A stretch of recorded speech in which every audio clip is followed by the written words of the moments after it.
behind? How can we ensure that we underpin our industrial and economic development with innovation? A topic that is very close to our hearts here at the CSIR.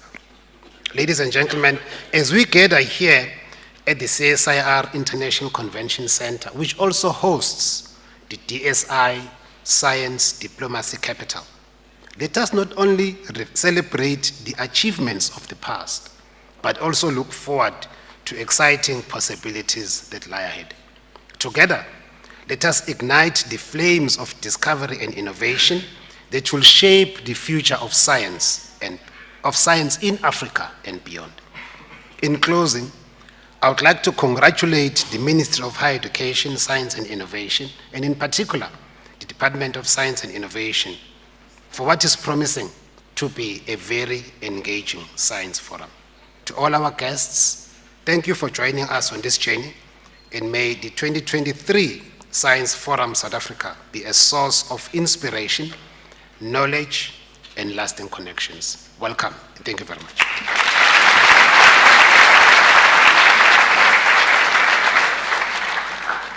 Thanks, Dr. Dlamini. I see now why the minister banned me from doing the welcome. You've done such a wonderful job. I don't think anyone is going to leave South Africa over the weekend, but thank you very much, and we look forward to continued cooperation with yourself as the CSIR and the success of our science diplomacy platform, where we promote partnership between our national system of innovation and Africa's largest diplomatic community. So, dear Science Forum participants, it is now my immense honor to invite Minister Nzimande to deliver his keynote address. Minister, we truly value your support and leadership, and now looking forward to listening to you. Round of applause for the Minister.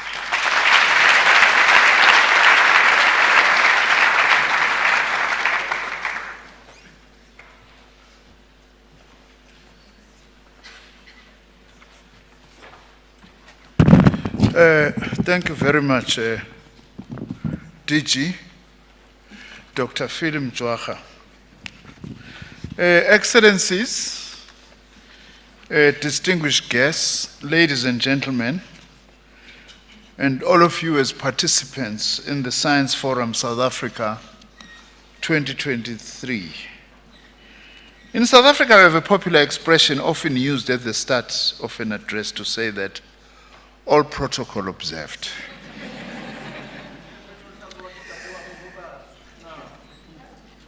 When I was Minister of Transport, I would add and said also all potholes closed.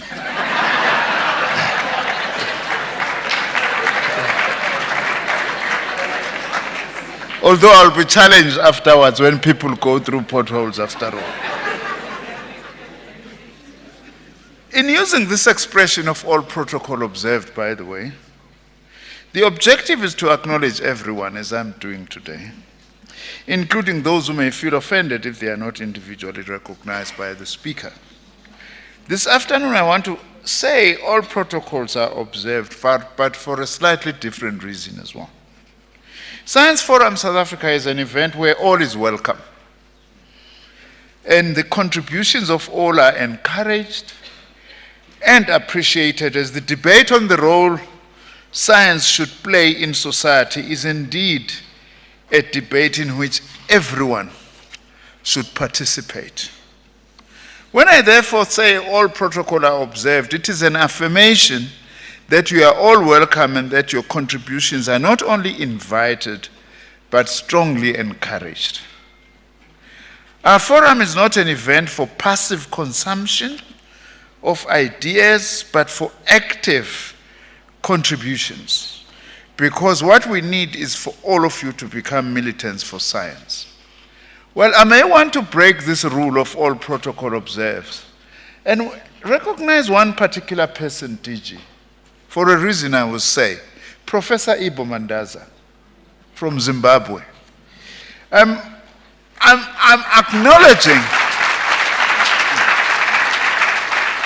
acknowledging Ibo because Ibo introduced me to scientific African thought.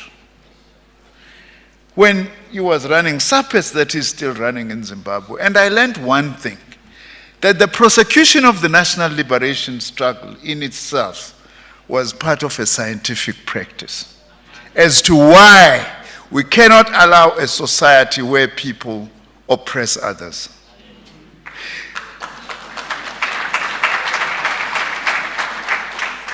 So I value you, Ibo. I'm very glad that you are here today. That is why also I want to say today, as we hold this science forum, I think it's important as South Africans, given where we come from, to think of the children of Gaza.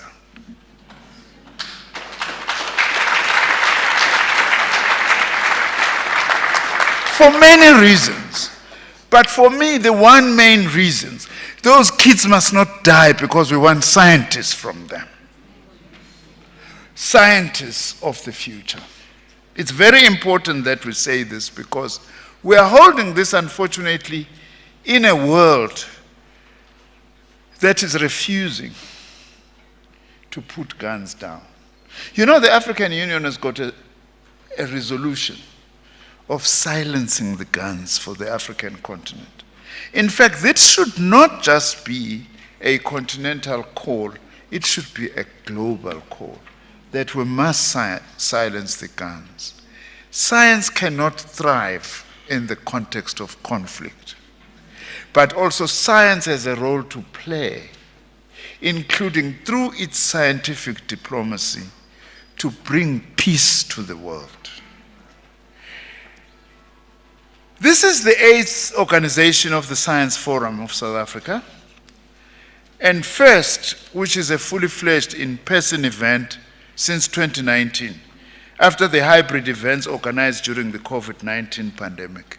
It's good to see all of you again after the COVID pandemic. Indeed, we lost colleagues through COVID, but we will continue to do the work that we have to do, even now also, in honor of their own contribution that they made. Of course, in 2022, we also had a pleasant interruption when the Science Forum South Africa made way for South Africa's highly successful hosting of the World Science Forum in Cape Town last December. However, today we are back in the city of Tshwane at the CSIR International Convention Centre, close to the heartbeat of South Africa's national system of innovation, gathered with the same objective as before, and that is to ignite conversations about science. Since 2015, we have always had 3 key objectives which informed the organization of the Science Forum. And these remain valid today. Firstly, through the organization of a series of debates on the topical science policy challenges of the day, our goal is to enable shared policy learning for all participants, including by providing a platform for civil society to contribute. Secondly, and notably through the organization of the Science Forum exhibition, which we have this time as well, our aim is to promote the excellence and capabilities of South African science and innovation to international, but also to new domestic partners. The third objective is arguably the most important one, and that is to develop partnerships by rekindling old, cementing current, and exploring new relationships. Science, after all, is both an individual but also a collective exercise. The success of this forum will thus be measured not only by the quality of the debates and the exhibition, but also by the vibrancy of the networking outside the formal program. It is thus my hope that, dare I say, the buzz and the vibe of Science Forum South Africa 2023 will leave you all excited and motivated to work together, to put science at work for our society, and at work for social justice. That's why we've got a simple and nice slogan: making sure it's possible. Science can do that. The theme for 2023 forum is people, priorities, and partnerships for the decadal plan. The decadal plan is our 10-year plan. In case you are wondering what the decadal plan is, let me say you have come to the right place, because South Africa's decadal or 10-year plan for science, technology and innovation, adopted by our cabinet at the end of 2022, I would like to argue is also your plan. It is a plan for all who have the interests of South Africa at heart, and a plan for all inside and outside government who can contribute through science, technology and innovation to improve the quality of living of all South Africans. The decadal plan has a dual focus. In the first instance, its aim is to ensure South Africa's investment in STI, as we call it in short, and also delivers much more fundamental impacts in advancing socio-economic development in South Africa, responding to poverty, inequality, and unemployment. It isn't science if it is not concerned about creating a better life for all. Secondly, and equally importantly, the plan's objective is to look after the well-being of the South African science and innovation system, ensuring it continues to grow as well as being transformed to be more responsive to the needs of South Africa. Our 10-year plan, the decadal plan as we call it, its success will depend on partnerships, our ability to work together within government between different government departments and ministries. We also need to work together better within science across the artificial boundaries often imposed by the narrow definition of disciplines. In other words, it isn't science unless it is multidisciplinary.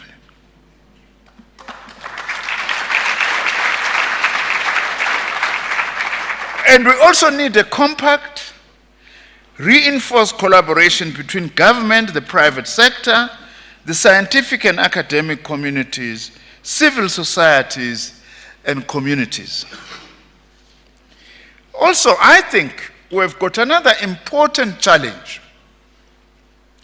in the African continent in particular, the challenge of building capacity for policy development. Usually, a policy is as good as what has been put into it to develop it, let alone what its objective is. And in our continent, we do have a challenge that because support for scientific work still largely depends on donor funding, also often the capacity for policy development is still donor-driven. We are not saying donors must go, but let donors also support an agenda set by Africans themselves. Very important. I'm proud to announce that in order to bring all the partners together for a strategic discussion focused on the implementation of the decadal plan, South Africa's President, His Excellency President Cyril Ramaphosa, will be convening the first ever presidential plenary meeting on science, technology, and innovation at this very venue next Tuesday, the 12th of December, 2003. This is important. The presidential plenary meeting is a governance mechanism that is introduced by our white paper and the decadal plan to bring senior South African leaders and all sectors together for a focused discussion on the role of science in South African society, including the need for increased investment. Our science forum, of course, has a similar agenda and can thus be considered as a preparatory conference for the presidential plenary. People, priorities, and partnerships. The theme of the science forum is the PPP, which is crucial for the success of our decadal plan. I'm thus delighted that with a rich and diverse program with more than 60 individual sessions, Science Forum South Africa 2023 will provide ample opportunity for us to consider how best to harness people, priorities, and partnerships for the implementation of our decadal plan. I very much look forward to these discussions, and I would like to assure you that the salient messages emanating from the forum will be reported to the presidential plenary and President Ramaphosa next week. The decadal plan's success will of course depend on the people tasked with its implementation. In other words, all of us. The various debates organized as part of building human capabilities in science, technology, and innovation, track of the forum accordingly merits our priority attention. And once more, as well as focusing on capacity for policy development. The topics of the forum debates, such as promoting diverse career pathways for doctoral and postdoctoral researchers, or the promotion of human-centric competency development in an age of disruptive technology development, number among those themes which speaks directly to the focus of our 10-year plan, our decadal plan, and indeed the presidential plenary. Our decadal plan, which I again would like to emphasize is also yours, does not identify as priorities specific scientific disciplines or technology platforms. The focus is rather on how we harness science holistically, including the social sciences and humanities, to respond to our key societal challenges. I'm raising this because to some people, science only means natural sciences. You can't divide society. We learned this from COVID, you know, that the vaccine which gets developed through a particular disciplines of science will not work unless people accept that the vaccine works. We were shocked, DG, when we did a survey to show that a significant percentage of South Africans do not believe in vaccines. Only social science could tell us that, by the way. The surveys, no other thing. You are ready? You are ready with your vaccines developed in the laboratory, but you can't use it because some of the people are saying, no, I don't want this thing.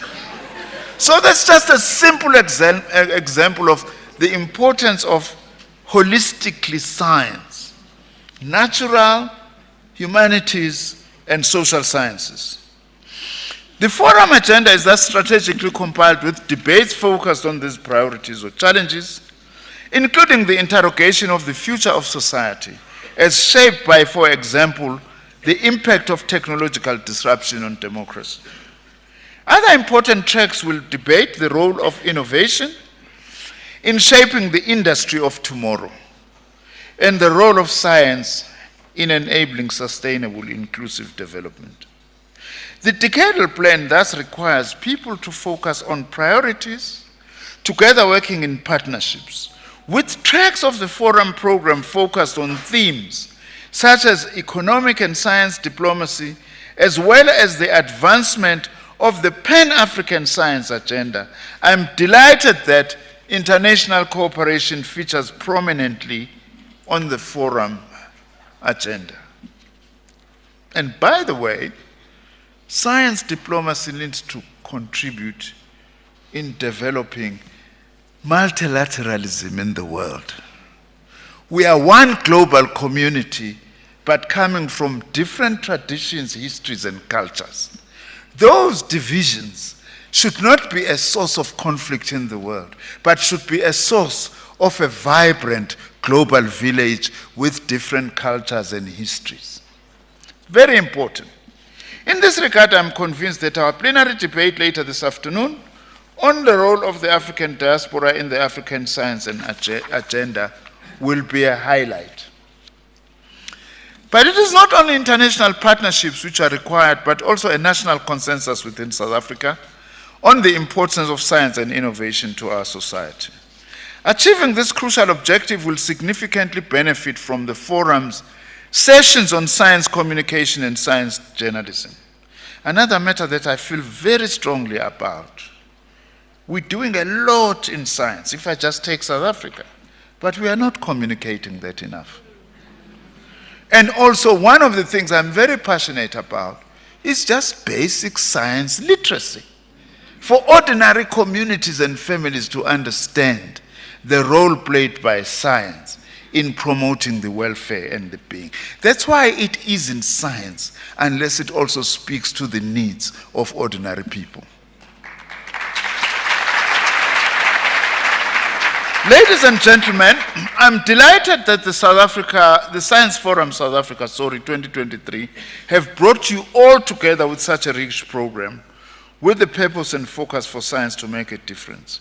I would like to thank all who have contributed to the forum's organization, with a special word of thanks to my DG, Dr. Philip Mjwaha, Dr. Thulani Dlamini, the CEO of the Council for Scientific and Industrial Research, the CSIR, whose teams working together as part of the Science Diplomacy Capital for Africa platform are responsible for the forum's organization.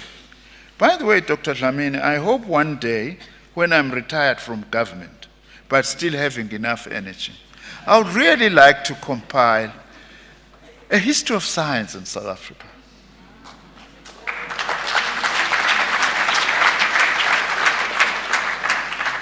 Because, as well as the history of science in the continent, because we have a good story and a bad story to tell, by the way. Because we don't know what was happening here at the CSIR in the 1940s, in the 1950s, in the 1960s, in the 1970s. We need to tell that story so that some of the things that were bad that were happening at that time, we make sure they never happen again. That would be the whole purpose of actually doing that. But above all, I would like to thank you all, including our international partners, represented here also by the diplomatic community, which we value your participation, because as the old saying goes, we are in this together. Let me conclude before the DG gets on to me. Unfortunately, DG, the power dynamics doesn't favor you. You can't stop me.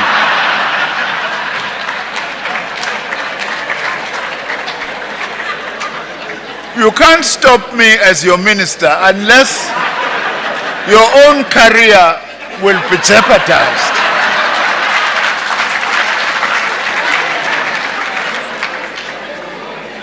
But out of respect for you, as a good science DG, I'll conclude now. I want to conclude with a quote from our first president of democratic South Africa, our beloved President Nelson Mandela.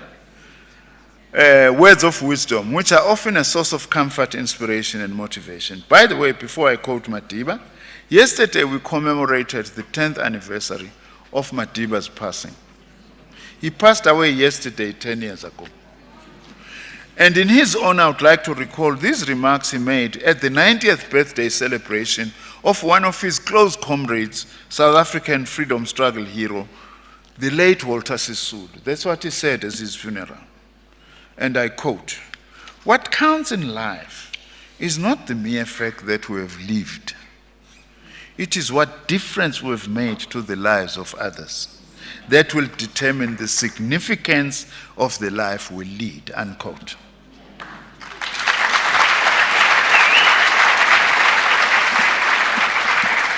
That is also my wish for Science Forum South Africa 2023.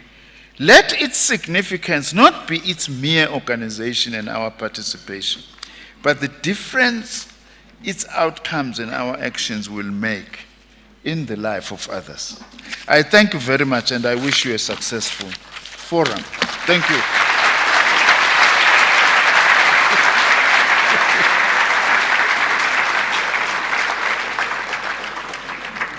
Minister Nzimande, on behalf of all of us, thank you for that inspirational address. I do pledge on behalf of all the forum participants that we will work together in partnership, as you've called for, to translate our decadal plan into concrete action which delivers a concrete improvement in the quality of life of all South Africans, and the rest of the global community. I know, Minister, as you said, the power dynamics do not allow me to ask you, but the next session will be held by Dr. Thandi Mgwebe. So maybe I can do the same and say she was given an hour and she can do it in 45 minutes. So allow me then to invite on the stage Dr. Thandi Mgwebe, At the moment, she's a Vice Chancellor of the Nelson Mandela University, but I've been told that she's the incoming Group Executive Business Advancement at the National Research Foundation. Congratulations.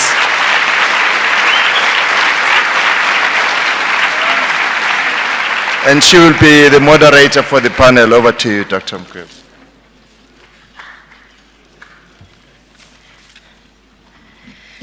Thank you very much, DG. I learned from the Minister that all protocol is observed, but I would like to acknowledge you, Minister, and the international guests who are our visitors, also colleagues from the DSI, and colleagues from the system who are here. You are most welcome. Thank you very much for coming to this opening plenary. This is an opening plenary on Africa Union Decade for African Roots and Diaspora, the role of the diaspora in supporting African science and innovation. And I would like to thank the department for making sure that this session happens. Minister, the theme for this engagement that we're going to do now is building bridges, the diaspora in the Africa we want. Diaspora communities play a pivotal role in fostering development, in helping us with strategies for poverty reduction, economic growth, by leveraging their unique positions as dispersed communities or populations with ties to their countries of origin. Their impact is multifaceted and extends across various domains: knowledge transfer, entrepreneurship, cultural bridges, and soft diplomacy. You mentioned part of this, Minister, in your speech. Advocacy and philanthropy, networks and global partnerships, but also as financial contributors to their households. The global recognition of the diaspora, as its significance, in fact, is evident through its acknowledgement in prominent international platforms, like the Global Forum on Migration and Development, the high-level dialogues on financing for development, and the Global Diaspora Summit. It aligns and it bodes well with the 2030 Agenda for Sustainable Development. There are many other platforms where this has been recognized, but I would like to mention that the AU Assembly decision of 2021 designated the decade 2021 to 2031 as the decade of African roots and diasporas. So I would like to call upon my panel. I'm truly privileged to facilitate a conversation with a strong, diverse panel who bring incredible experiences and insights as seasoned professionals and science leaders who share a common vision of advancing science in Africa, as you've noted in the bios from the website. And I would like them to join the stage now. The panelists know themselves. I'll introduce them when they're here. I've seen all of them in the room.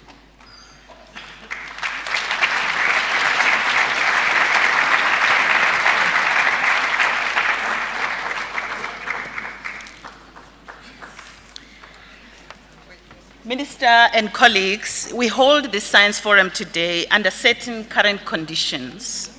You've mentioned those conditions and circumstances, a geopolitical landscape that is changing, the scholars that are at risk around the world, the peace around the world is being disrupted, climate risks including sustainability transition issues, science connections are being threatened that way.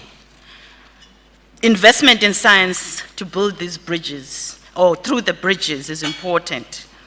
In our own country, a dream of 1.5 GDP investment in R&D is becoming elusive. Business investment is declining. Yet Africa is an attractive continent, young, vibrant, resourceful. I'm going to ask our panelists a few pointed questions to trigger the conversation on building bridges with the diaspora. Before I go to the panel and introduce them, I would like to invite Ms. Tinyiko Tonchongwana Yesterday, the Southern African Regional, in fact, in the past 2 days, the Southern African Regional Preparatory Conference for the 9th Pan-African Congress was held here at the CSIR, with the ministerial segment of the conference that was held at the Department of International Relations and Cooperation on 4th of December. Tinyuko is going to report back from that session before the panel engagement. Tinyuko, as you come forward, I would like to mention that Tinyuko's interests revolve around exploring the developmental opportunities at the intersections of science diplomacy, innovation, industrialization, and trade.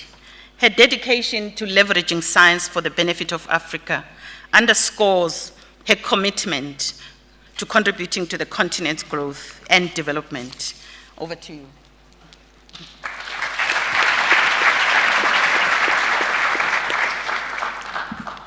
Thank you very much, Program Director, for that introduction. Minister Blade Nzimande, Director General Dr. Phil Mjwara, ambassadors that are here with us today, distinguished guests, ladies and gentlemen. The DSI and the Department of International Relations and Cooperation have, over the past 2 days, co-hosted the Southern Africa Regional Consultations in preparation for the 9th Pan-African Congress, which will take place in Lomé, Togo in October 2024. These consultations were held under the auspices, as the program director has mentioned, of the AU Decade for African Roots and Diaspora, which commenced in 2021 under the leadership of the government of Togo. Now, the concept of Pan-Africanism, which I think is a little bit important to unpack just to provide a bit more context for this session, has been around for quite a long time, but it particularly took traction during the 1950s and 60s, when African countries started to push back against colonialism, against apartheid, and also against Western imperialism. And it is also rooted in the idea of Pan-Africanism, which recognizes different ways in which African people and people of African descent and people of African roots choose to express their identity. And I think this is a very important point. And so Minister Blade Nzimande on Monday, during the ministerial session that we had with other ministers from the Southern Africa region, put it quite well when he mentioned that when we think about the African diaspora, we tend to think about it within the context of a mass exodus from the continent, a mass exodus of skills, which we better articulate as the brain drain. But I think that the narrative is starting to shift somewhat, and it's becoming a bit more nuanced. And we are starting to appreciate the great value and the impact that the diaspora and people with African roots, people of African descent, can have in transforming Africa's development trajectory.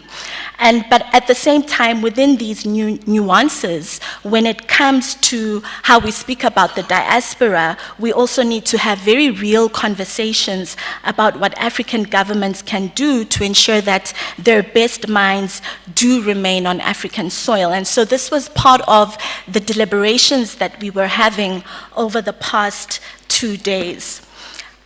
One of the key outcomes or key recommendations was that we need to build up capacity for policy development and policy implementation, as the minister has mentioned, in the continent. Many countries are faced with challenges of a lack of capacity in developing policy, and this is actually stifling their socio-economic development. Many countries have just started developing their STI policies, for instance. Some countries don't even have industrial policies, let alone the regulations or even the legislation that can actually drive up their economic growth. So the key recommendation here was how can we draw on the expertise of the diaspora to address this challenge? And a key example of that was actually during the height of COVID-19, when prominent Africans in the diaspora partnered with African countries and other key international institutions to negotiate for Africa to gain more access to the COVID vaccine and to also create the regimes necessary for vaccine manufacturing to be spearheaded and fast-tracked in Africa. On another note, we also had very strong voices from influential youth during our session, particularly on this matter pertaining to policy development. And the young people were quite strong in saying that policies that are developed in the continent, they need to reflect the youth. The kind of language that is used in policies needs to reflect the challenges that the youth encounter in their lived daily experiences. The kind of language used for policy making and policy implementation needs to bear in mind the aspirations of the youth. The other key recommendation was with regards to the utilization of digitalization and digital transformation, and there was particularly a specific emphasis on artificial intelligence. And what was also noted was just the opportunities, presenting an opportunity for African trade and developing the requisite infrastructure in order to stimulate trade in value-added manufactured goods. At the same time, it was also noted that we need to mitigate the negative impact of artificial intelligence, as we are now seeing with AI, the reemergence of colonial stereotypes and archaic ideas and imagery pertaining to African people, and this is problematic. And as a response, panelists, the recommendations that they were making was that as African governments, we need to make sure that we run and we do not walk on this matter, and that African governments need to invest in research and development, R&D, particularly in artificial intelligence, because if we don't, what it means is that our young people that are highly skilled in this field are going to get poached by countries outside of the continent and outside of the region that have the financial muscle to develop in R&D, particularly in AI. And lastly, there was much agreement over the 2 days on the opportunities that exist for African countries as a result of the African Free Trade Continental Area, the AFCFTA. While trade under the AFCFTA commenced in 2021, implementation has been a bit slow, largely owing to insufficient and inadequate infrastructure development. So in this instance, be it space satellites, large telescopes, labs for developing medicines or vaccines, or infrastructure for cross-border financial flows, convergence from the 2 days was on the need to partner with the diaspora in mobilizing investments and large but also targeted financing projects. And in this instance, there's also a very strong case to be made with partnering with the African diaspora, particularly those that are scientists and tech moguls and innovators in the diaspora, and basically those who are worth billions. And I must say that on a closing note, I certainly had dollar signs in my eyes when I actually heard that from one of the sessions that in 2022, 95 billion US dollars was received by African countries in the form of financial remittances from their citizens or their countrymen based outside of the African continent. And so I think in these times where we are seeing a lot of global instability, as the CEO of the CSIR mentioned, this is really a new opportunity for Africa. And what it can also mean is that we might not necessarily always need to rely on development aid, but can actually gain a lot from these financial remittances and possibly even direct them towards special projects that really address the developmental challenges of the continent. Thank you very much for your indulgence. Thank you very much, Tinyiko, for that passionate report back from the meeting. We will engage with the audience later. Right now, I would like to introduce my panel. I'm going to start, it's going to be random. Dr. Heidi Heckman, Director of Future Africa, And we've got, please show yourself. And the second one is Dr. Kevin Govender, Director of the Office of Astronomy for Development. And we've got Dr. Charity Wayua, Director of IBM Research Africa. And we've got Professor Ibo Mandaza, and is the Executive Chairman of the Southern African Political Economy Series Trust. Welcome, Ibo. And Dr. Michael Makanga. Michael is the Executive Director of the Global Health EDC TP3 Joint Undertaking. And lastly but not least, certainly, Professor Sarah Mutsweta. Sarah is the CEO of the Human Sciences Research Council.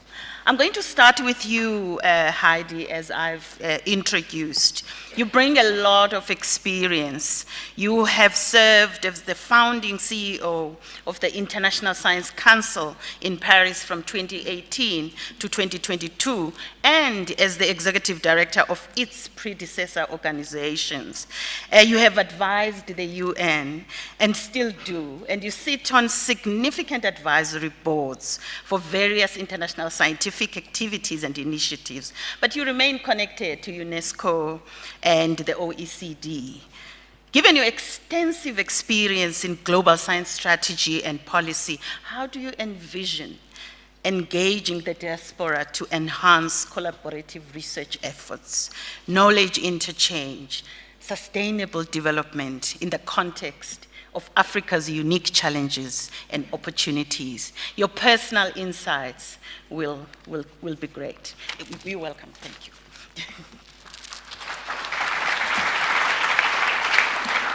Thank you so much, Dr. Ngwebi, Thandi, if I may, and congratulations again on your appointment. And I'm grateful to the organizers for this invitation to share a few ideas on a topic of both great significance and promise.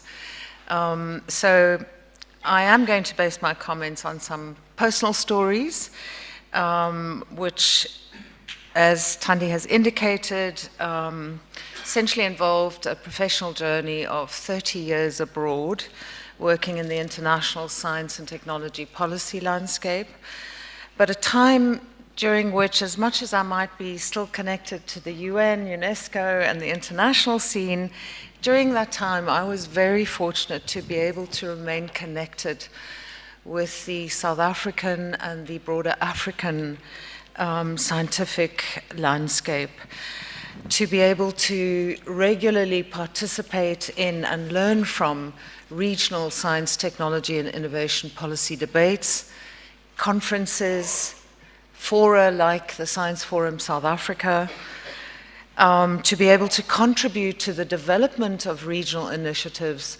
and in my position be able to create pathways or facilitate pathways to ensure that those initiatives and the scientists involved in them were able to have some visibility and voice in the global science and policy arenas. So maybe three very brief illustrative examples on the basis of which I want to then reflect on some of the insights and lessons learned about engaging with the diaspora. So as head of the international relations at the Dutch Academy of Science, I was in a fortunate position to be able to secure support from the Dutch government as well as the European Commission to contribute to what was then the Gates-funded ASADI initiative to build capacity of African academies. And with the support that we were able to raise and that complemented what ASADI was doing, we actually supported the development of the very first strategic plan of what is today a successful network of African science academies. Then when I was executive director of what was then known as ICSU, the International Council for Science, again, I was in the privileged position of being able to negotiate with an international donor aid agency from Sweden, SIDA, about an agreement, a funding agreement. They wanted to support something that the council was doing. And we managed to raise funding for a long-term program, research funding program, focused very specifically on advancing collaborative, Pan-African research, transdisciplinary research on Agenda 2030. So promoting early career researchers in that regard. And then finally, as CEO of the International Science Council, working with the Council's Committee on Data for Science and Technology, it was a great privilege for me to be involved in the initiation and the eventual establishment of the African Open Science Platform, which was actually launched here at the Science Forum, South Africa, a few years ago, before COVID, and is now hosted by the NRF and supported also by the Department of Science and Innovation. So what are some of the practical insights from these kinds of experiences? The first is to say that, of course, I was privileged to be in a position of some influence and working in an international science landscape where a concern with building capacity and promoting and advancing science in Africa was a legitimate part of my job. So there was no conflict of interest. But perhaps more importantly, the success of some of those initiatives that I was involved in would not have been possible without relationships of trust. And those relationships of trust were built by the fact that I did manage, again, not through my own, but I was fortunate enough to be able to maintain, to stay connected, to maintain the networks on the continent, and perhaps more importantly, to stay informed about science in and for Africa. Those relationships of trust were also critically secured by the fact that there was a commitment from myself, but also from colleagues at the international level, to co-design those initiatives and not to impose them from Paris, headquarters, but to just serve as facilitators, to create pathways. So in other words, I was able to use my role as a bridge, as a facilitator. Connecting global preoccupations around global science and technology policies and opportunities with an understanding of local needs, interests, perspectives, and leadership.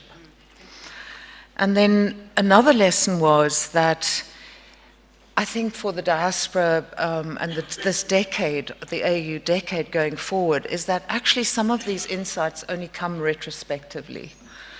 That you understand the value of the role once you've left it, and you realize that there was so much more that could have been done.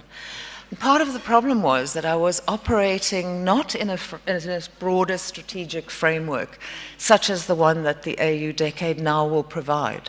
I wasn't aware of other people working on these issues, and to be able to use those as sources of potential leverage and new collective action. I was acting alone. And finally, sorry, Thandi, I just wanted to say that one of the things that, in reflecting now on those experiences, working with the Science Diplomacy Capital for Africa, Curtin University in Australia, and the University of Pretoria, we're starting to explore the science diaspora issue from two lenses of well-established research and practice domains, the one being the diaspora diplomacy and science diplomacy, and looking at the nexus of those to see whether we can come up with some innovative new mechanisms. Right. Thank you. Thank you very much. Thank you, Heidi. Thank you, Heidi. What I'm taking out from you, if I were to mention two things, is use the diaspora's influence and create pathways. But we're going to have a discussion shortly. Now I'm going to call upon Kevin. Kevin, you've got extensive experience, and you serve as the chair of the National Organizing Committee for an upcoming IAU General Assembly scheduled to be held on the African continent in August 2024. We acknowledge your extensive experience in using astronomy for development and your role in chairing significant international projects. How do you see the potential involvement of the diaspora in advancing not only astronomy-related initiatives, but promoting collaboration across the continent? 5 minutes, please. Cool, thanks, Thandi. See, I'm keeping my phone here, so I'll make sure it's 5 minutes.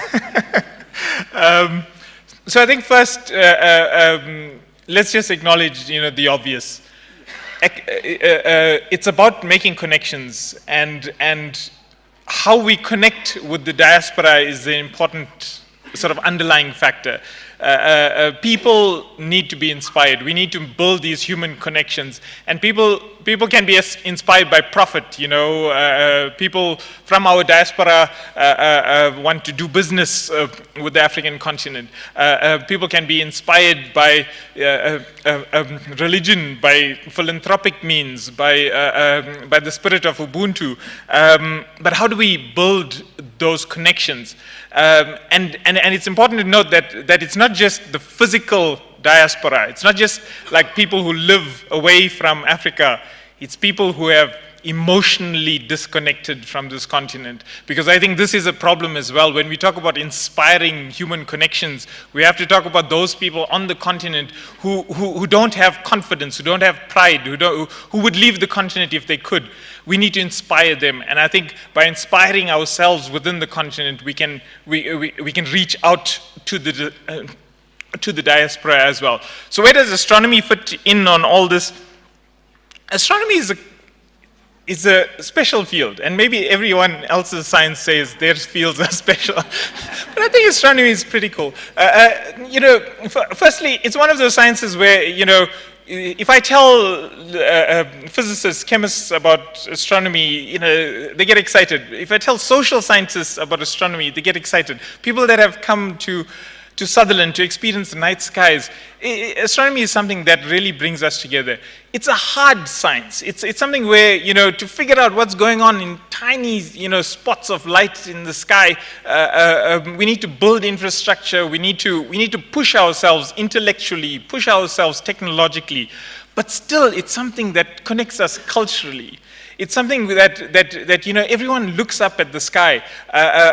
My wife Carolina and I, we've had the privilege of working in this field where we've used astronomy to inspire people around the world, and we've seen how it changes people. I mean, when you look at the moon, everyone can see the moon. When you look at the moon next time, think about what the moon sees. Think about what you would see if you looked back from the moon and saw this planet. What would country borders mean? What would the difference in skin color mean in that view from the moon? And I think this is the inspiring aspect of astronomy that we can rally. Now, the South African government and several other governments across the continent now have invested in astronomy, and we're seeing the benefits of it. When Meerkat, the Karoo Array telescope, launched its first images, its first science, the world was blown away, at least the astronomy world. They're like, what? This is some of the most cutting-edge research, some of the most challenging science on the planet. We're pushing human understanding of the universe, and we're doing it from Africa. The South African government's investment in Meerkat is an inspiring aspect, which shows something that has a geographic advantage, and we invested in it, and we're showing the world that we can do this. Now, if we can do that, imagine all the other things we can do. Now, with the astronomy then, maybe we can inspire people through the science we do to be proud. To be proud that we can do things on this continent. Maybe we can invest in all other sciences, in centers of excellence that will bring people to the continent physically. With the infrastructure we invest in, we bring people physically. With the science we put out there, we bring people together emotionally. And so with that, I think all this is culminating in, as you said, the General Assembly next year, and this is an opportunity to showcase everything. But we don't just want people to come to a meeting. It's the first time this is happening on the African continent. It's an opportunity to shout out, and so we've decided to make it open access. Anyone, anywhere in the world can listen to the talks. Maybe these are things we can do in the other sciences as well, because then we can inspire the diaspora of today and the diaspora of tomorrow as well. Thank you.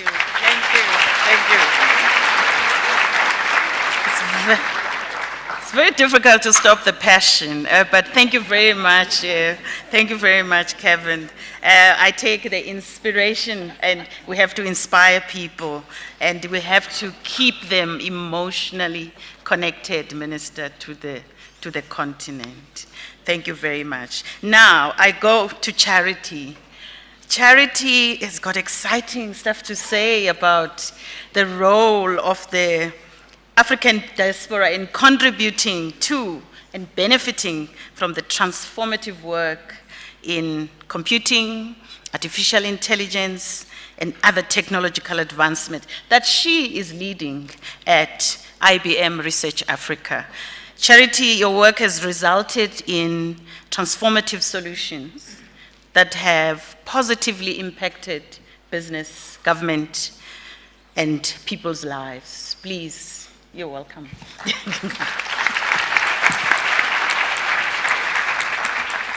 Thank you very much. Sorry. So in the next 5 minutes, I'm really just going to focus on 2 elements that I think really contribute to how we get the diaspora to participate more. And I think about it in 2 words. One is, I call it discoverability. I don't know if that's really proper English, but we're going to work with that for today.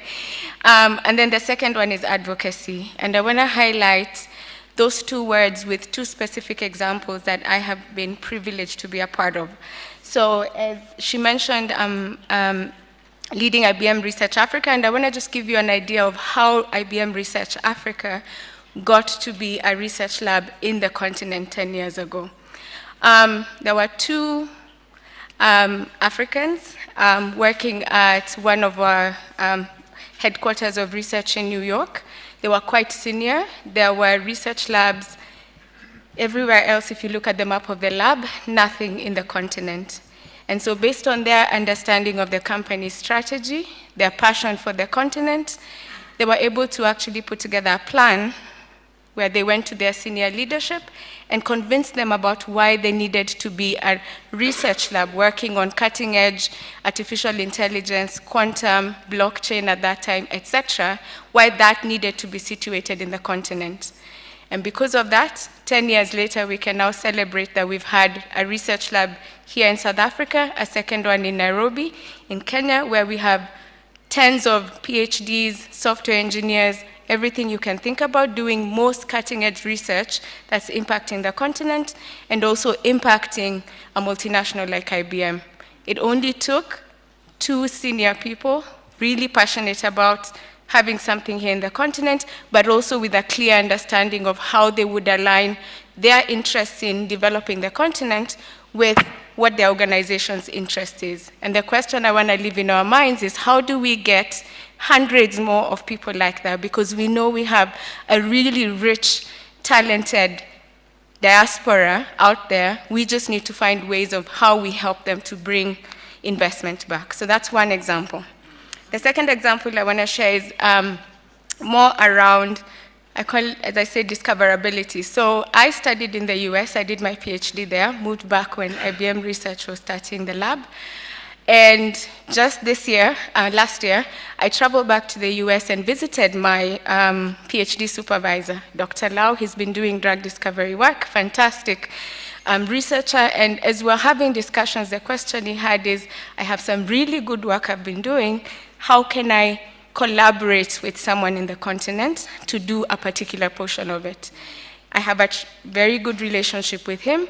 Based on my understanding of some of the researchers in Kenya at that point, I was able to actually connect them. He visited. Now they have like 3 projects that they're planning to do. So I think the other element is really, that's just a serendipitous one if you ask me, but for us to start to think about how can we be strategic about how we help our researchers here to be discovered, but also how we bring an element of those who are interested in collaborating. How do we make that process simpler, easier for people to find each other, easier for them to collaborate? I'm going to finish with just understanding that a whole lot of how we have to help the diaspora as well, many of them perhaps have been away for a long time, is also arming them with the right language to talk about our interests, our strategic goals, and what we need for them to help us. So that's also something that we could really participate in, helping them so that they can do a good job. Thank you very much. Thank you. Lovely. Thank you, Charity. Charity, thank you very much. Discoverability and advocacy. Now I call upon Professor Ibo Mandaza. Prof, you've got extensive experience in academia, civil service, and many leadership roles. How do you believe engaging African diaspora can contribute to addressing perhaps specific on governance, economic development, and political challenges on the continent? Thanks, Ibo. Thank you. In subscribing to the now proverbial all protocols observed, I want all the same to acknowledge my brother, my younger brother, the Minister of Higher Education, Science and Innovation. And in doing so, just to make a correction, we all congratulated him for what was described as an honorary professorship. Now, coming from academia as I do, there is no such thing.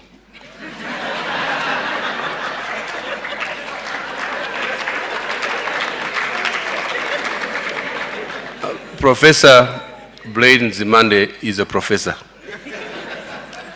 There's no honorary professor. When you are awarded professorship, is for very concrete three things. One, solid academia. I know his career. He's a solid academic. Teaching and research. He told you we work together. And thirdly, social responsibility. So those who awarded the so-called professorship took into account those. So he is Professor Blade Nzimande. Thank you, Professor.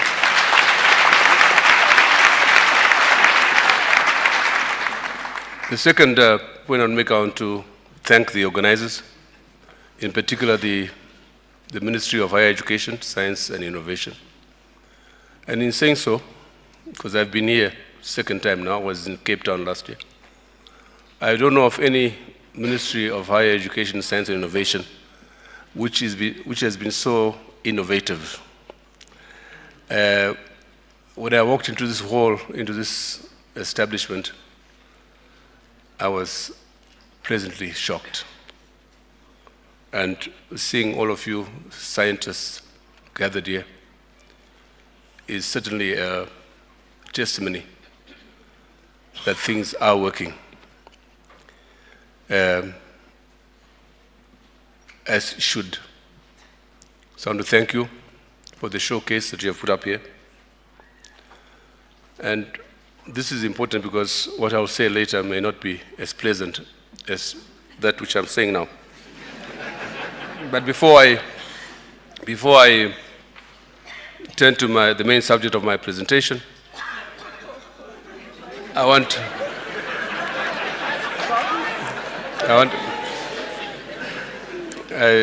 there were 2 minutes short there, so I can take those 2 minutes.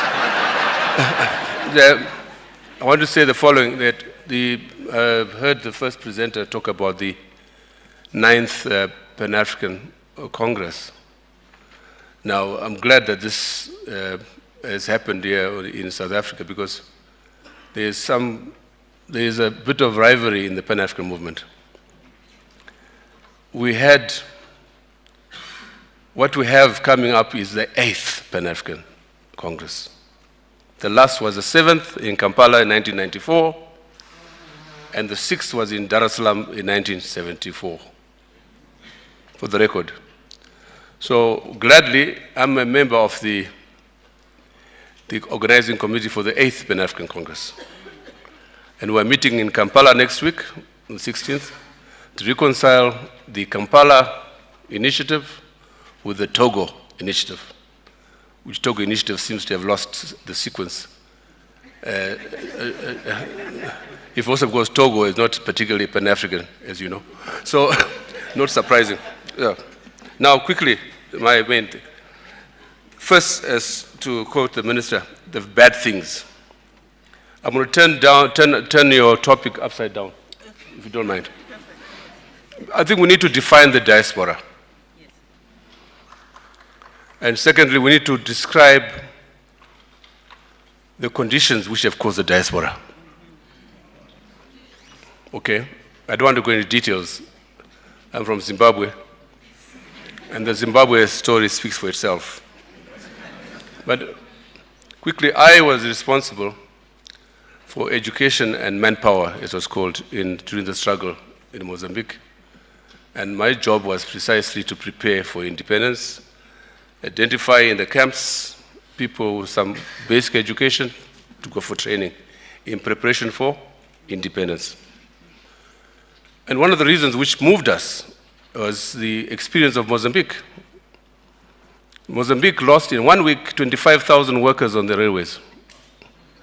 And these are all white workers, because Africans were not allowed into skilled positions in that country. 25,000 1 week, and so the railways came to a standstill. So one of the things that inspired us in Zimbabwe at independence was the fear that whites would live in the great numbers.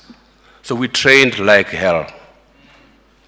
Now, within 2 years, we're virtually self-sufficient in skills, the most skills. But you know what has happened now? Quickly, fast forward. We now have 75% of all skilled and professional Zimbabweans outside the country. 75%. Over the last year, 20,000 nurses and care workers have left for the UK alone, recruited by the UK. A whole section of NRZ, National Railways of Zimbabwe, engineering section that we trained in the 80s, left. They're now running British Rail in the UK. Can go on and on. Now, the positives out of that. Of course, one is what we mentioned, remittances. The remittances from Zimbabwe in the diaspora amount to almost 3 billion a year, which is almost equivalent to the national budget. And one of the reasons why people talk about Zimbabweans being so docile, except living up to this oppression and repression, is because some of the social and economic ills are being addressed by the diaspora. Feeding their parents, helping with schools, building, and so on and so forth. Also, in 2013, we formed a Zimbabwe Diaspora Home Interface. And under that program, a number of Zimbabweans, doctors, for example, were able to form a consortium in the diaspora and contributed. For example, clinics were built across the country, something like 200 clinics, maternity clinics in particular. And so we have been having the situation where we're trying to make the best out of a very bad situation.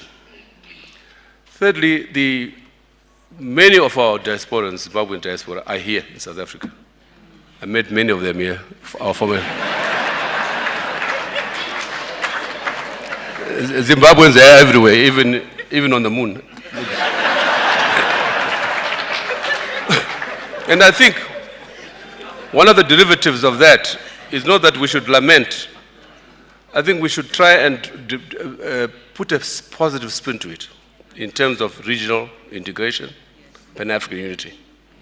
And we'd like to see one day the ministries of higher education in the region meeting to see how we can rationalize those skills, share skills around, because most of the skills here in this country, Zimbabwean skills, are precisely in the specialized areas: science, mathematics, health, education. You know that. So we'll see how we can rationalize that in terms of breaking down the barriers and building the bridges. East Africa. 8 countries in East Africa now have dropped passports. Use ID. No work permits anymore. Between Tanzania, Kenya, Uganda, Rwanda, Burundi, I think Somalia has joined. Why can't we do the same here? We have proved there is no reason for controlling migration of skills in our region. None at all. And East Africa has proved that. So one way is to build regional integration. through breaking down of barriers. I was telling students at another lecture that rivers and mountains were never boundaries between our people, neither in Africa nor anywhere else. Rivers facilitate integration. Limpopo is not a boundary between Zimbabwe and South Africa. It is not. Limpopo facilitated the existence of Mapungubwe and the Zimbabwe empires. We're actually one country. Some years ago, I was chairing a meeting here in Joburg, and President Cyril Ramaphosa, not president then, was on my panel, and I introduced him as, this man is from a small part of Zimbabwe on the South African side.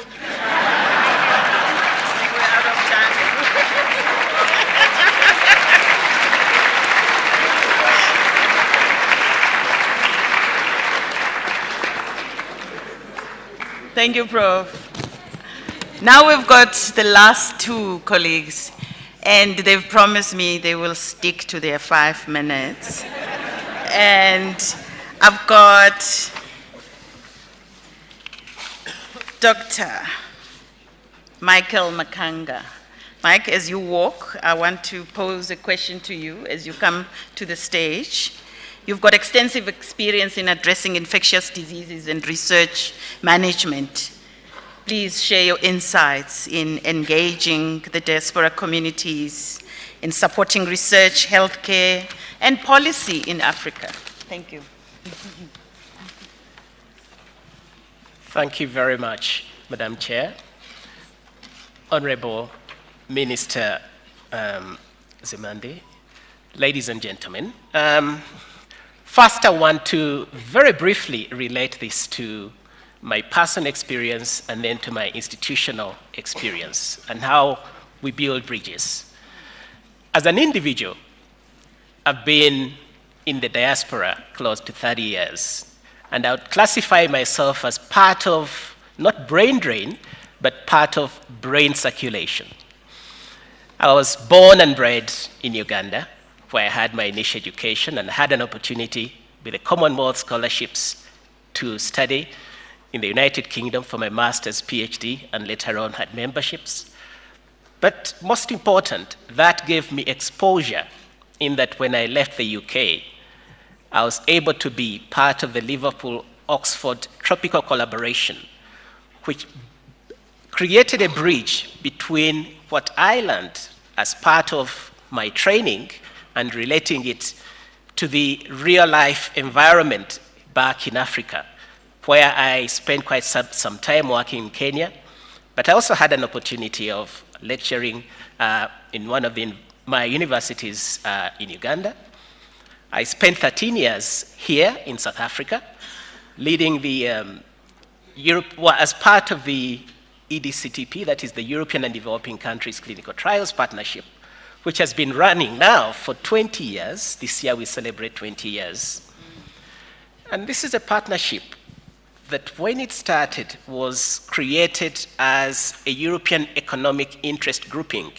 And in this way, it was bringing together the investments of European countries in infectious diseases, clinical research, and building of capacity in sub-Saharan Africa, with focus on HIV, TB, and malaria at the time.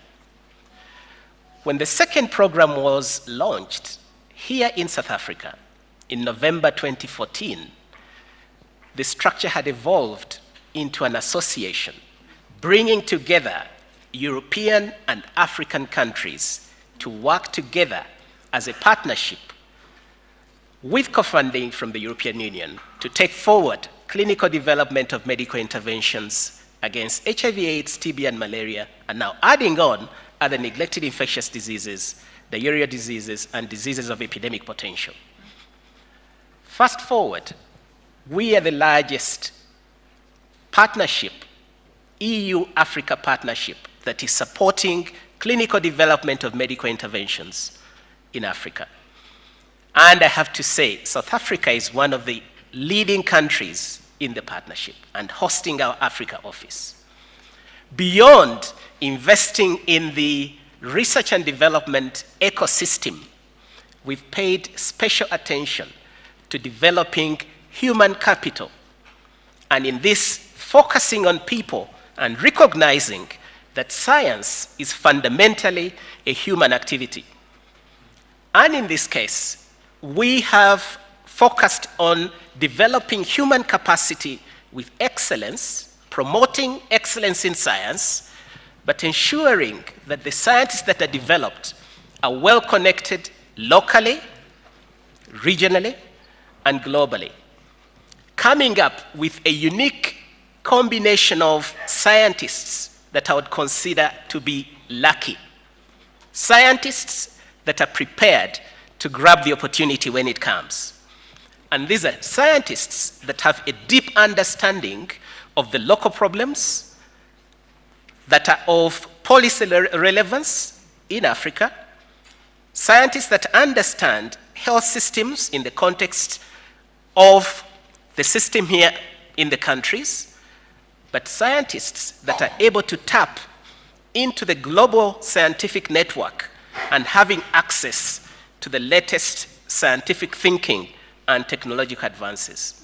How does this relate to the diaspora?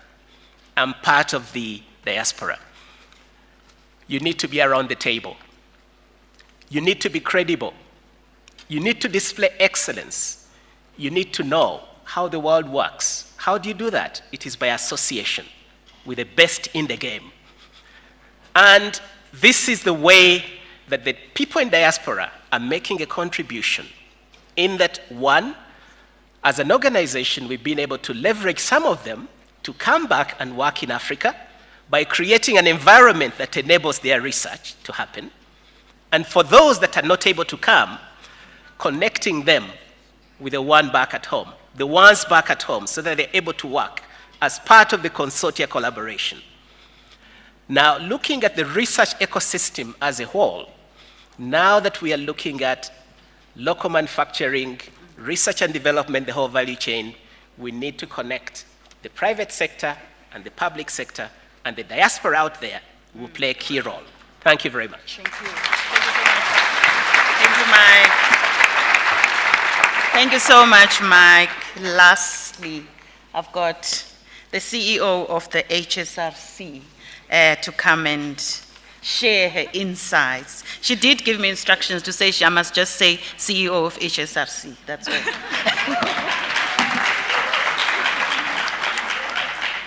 Honorable Minister, special guests present here, our DG, my career will be very short if I don't do that. Maybe just following up on Professor Mandaza, let me also, my 5 minutes is about just challenging certain assumptions that we sometimes make. One is that the diaspora is a homogeneous group. 2, that the diaspora wants to contribute. 3,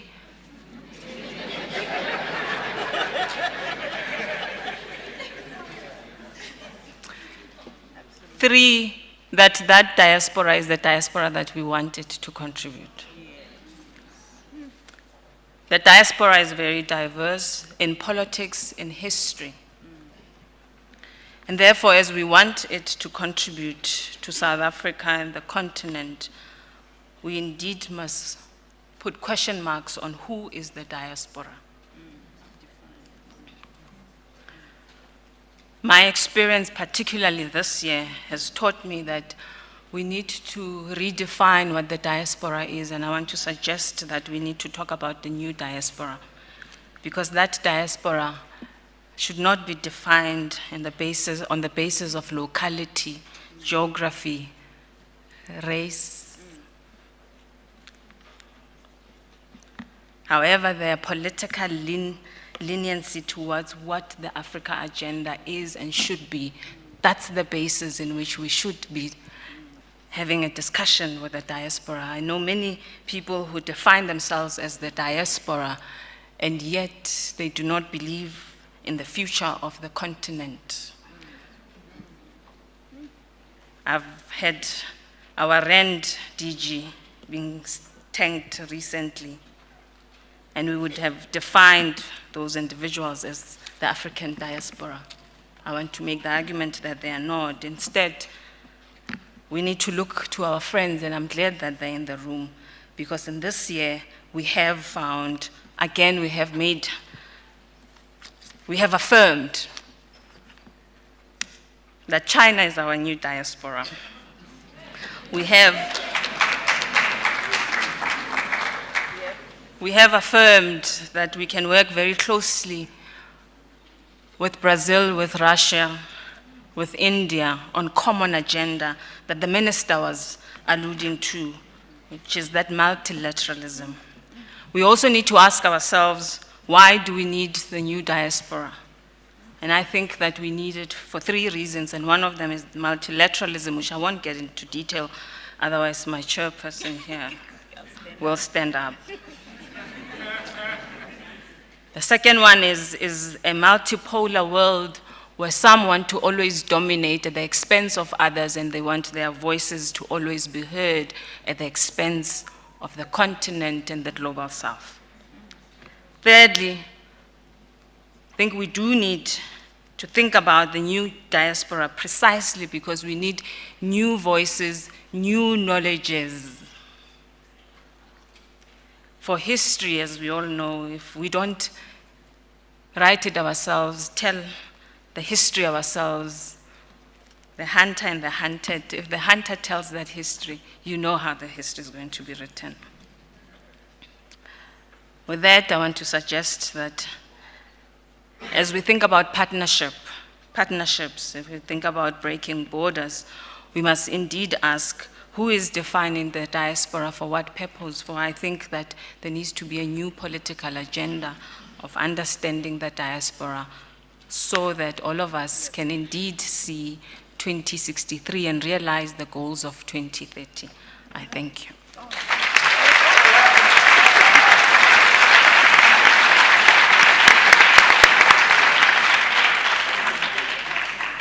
Colleagues, thank you very much. We're running out of time, and as you heard, the DG is technically my new employer, and I don't want to make any career-limiting moves, so I'm not going to open, as I promised, the floor for a conversation, but I can promise you that the conversation continues throughout the Science Forum. And the colleagues here are here for an engagement. You've had very rich inputs. And maybe to help the DG, Don, and colleagues, to summarize what I've heard. I may not say everything, but I think you already have your work cut out, Sarah, from defining the diaspora. I think this is an HSRC project, sorry to say. It's a big project. But what I've heard is using the diaspora, using their influence wherever they are. Of course, positive influence. Trust and inspiration are important because you need to co-design solutions with the partners. And I think what is coming together is there needs to be a platform for awareness among the diaspora so that they know what each one is doing. I think an example that Heidi, you made, that you were not aware of who else is doing this. So a platform is important. And a high-level task of building bridges by breaking down the barriers.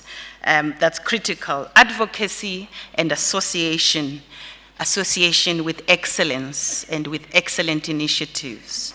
And I think this is where I'm going to end it, DG. And thank you very much. A big round of applause for our panelists. And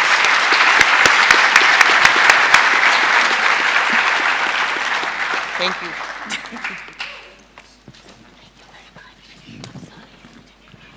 Thanks very much, Thandi, and thanks to all the panelists. I just want to divert a little bit from the script, and I see the minister is not here at the moment. My training is in natural science.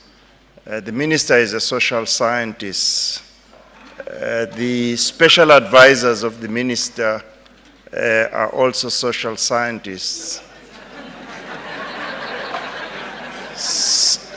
So one of the things in the last couple of years that I've experienced working with them is that my training of being precise, especially with time, has gone out of the window. And I'm grateful to Tandy to try and have the social scientists here keeping to time, and I wish you all the best. But as you can then see, we are running slightly out of time.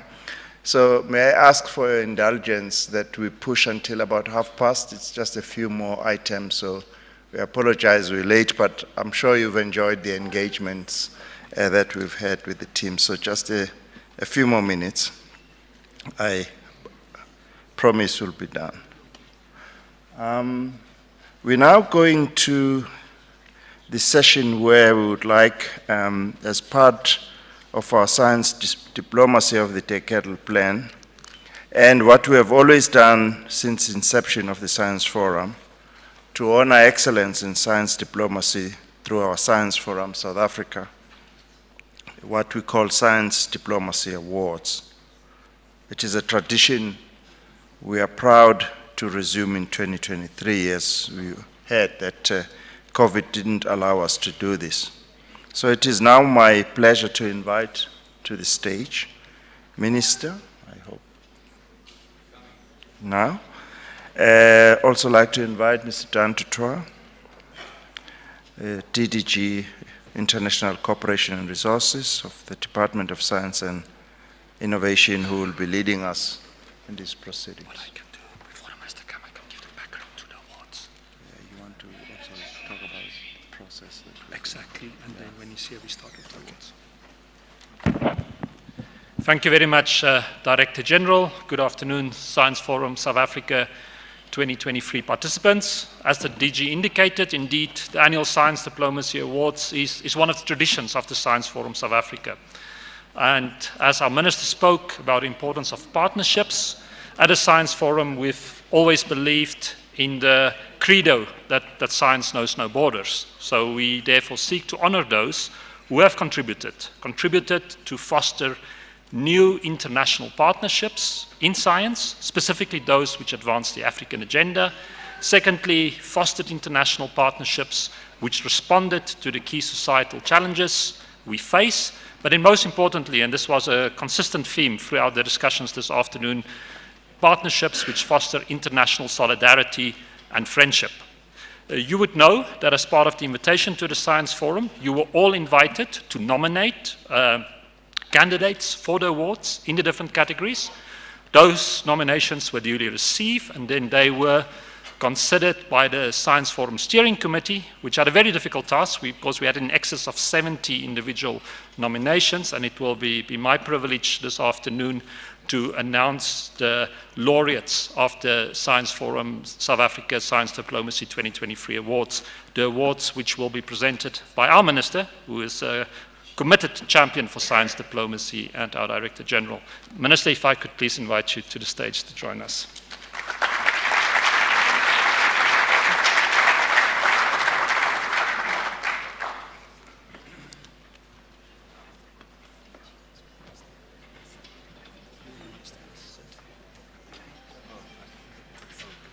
So, where do I go to see? Yes.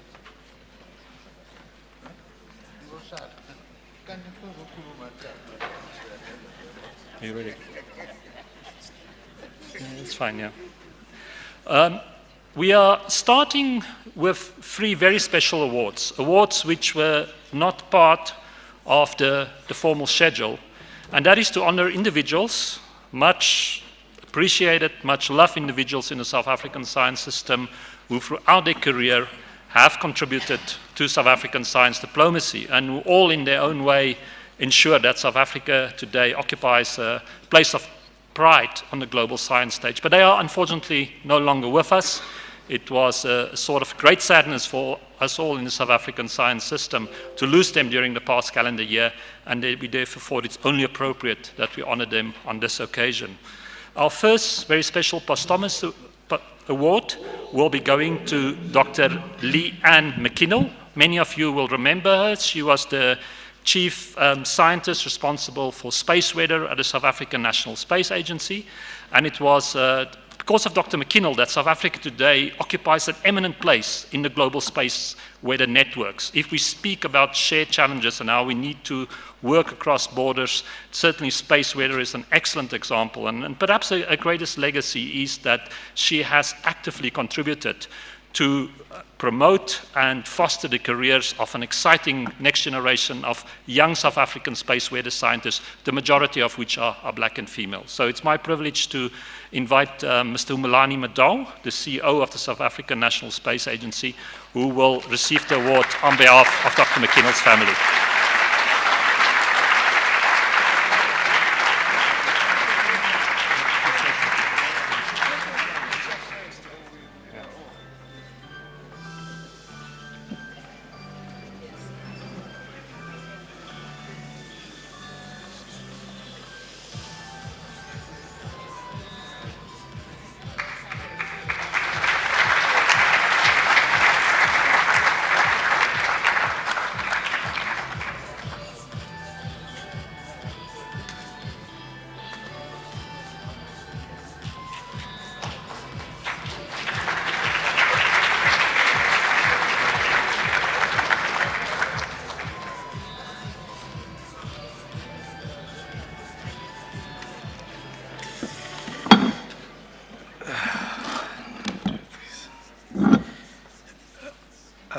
Thank you very much, Honorable Minister.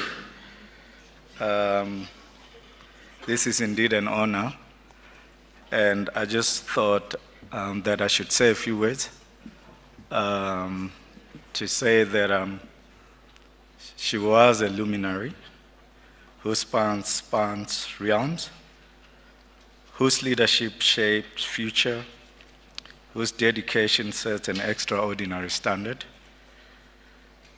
As we reflect on her journey, let us remember her as a trailblazer, a mentor, and a symbol of what can be achieved through unwavering dedication, ceaseless learning, and the passion to make a difference.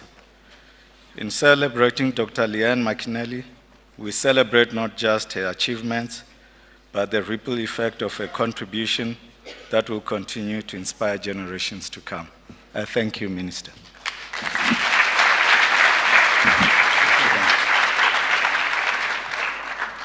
Thank you very much, Umalani. Our second award and the second beloved colleague would like to honor is Dr. Carolina Ottman-Govender. Her husband, Kevin, spoke to us earlier today, and he mentioned her. I guess all of us who know Carolina will remember the passion she invested in astronomy, but most importantly, her love for science and science to serve society and the public understanding of science and science across borders. She was also, I should say, one of the founders of Science Forum South Africa, and the success of today's event very much forms part of her legacy. So I would like to invite Kevin Govender to the stage, please.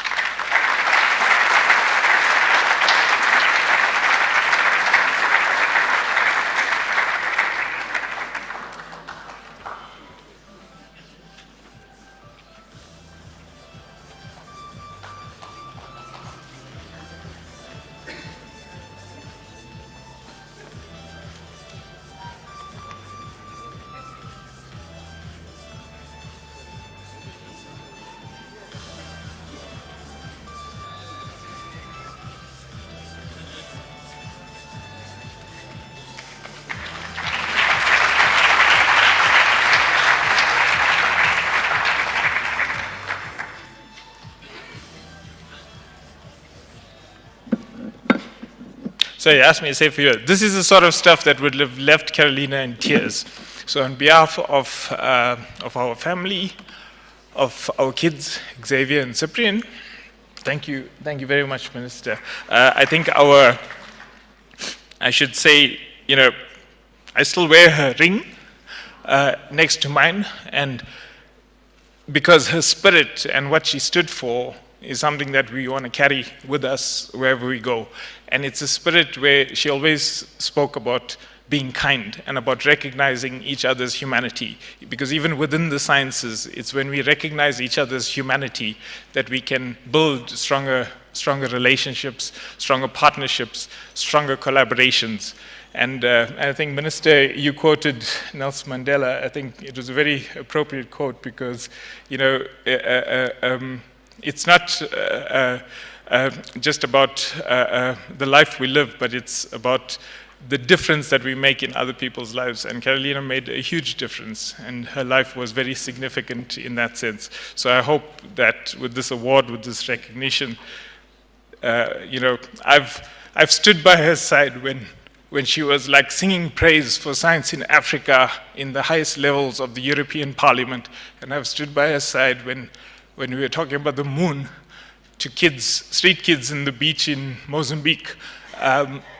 And I hope that through this award, her spirit, her humility, her kindness is something that can live within all the people that she's influenced throughout her life. Thank you very much.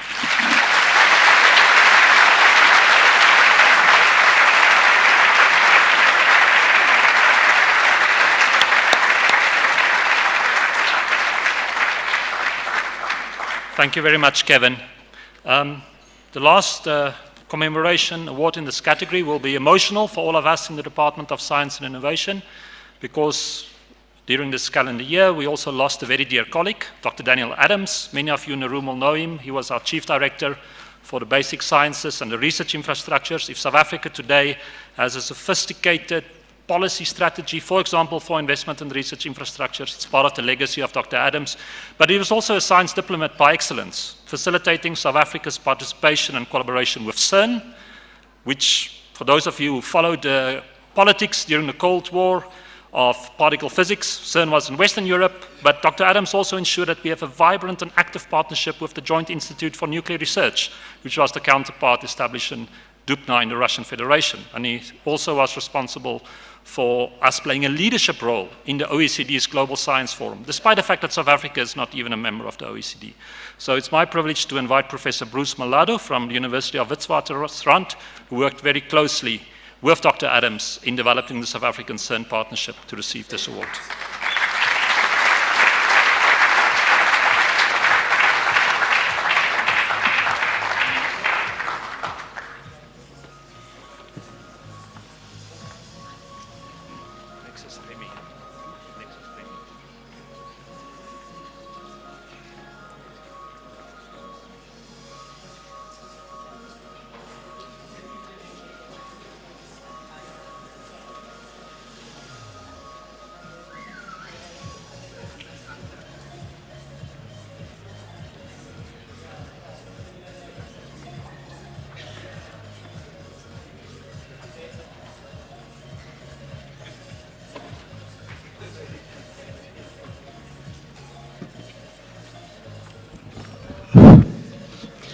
As the DDG indicated, this is a very emotional time for us.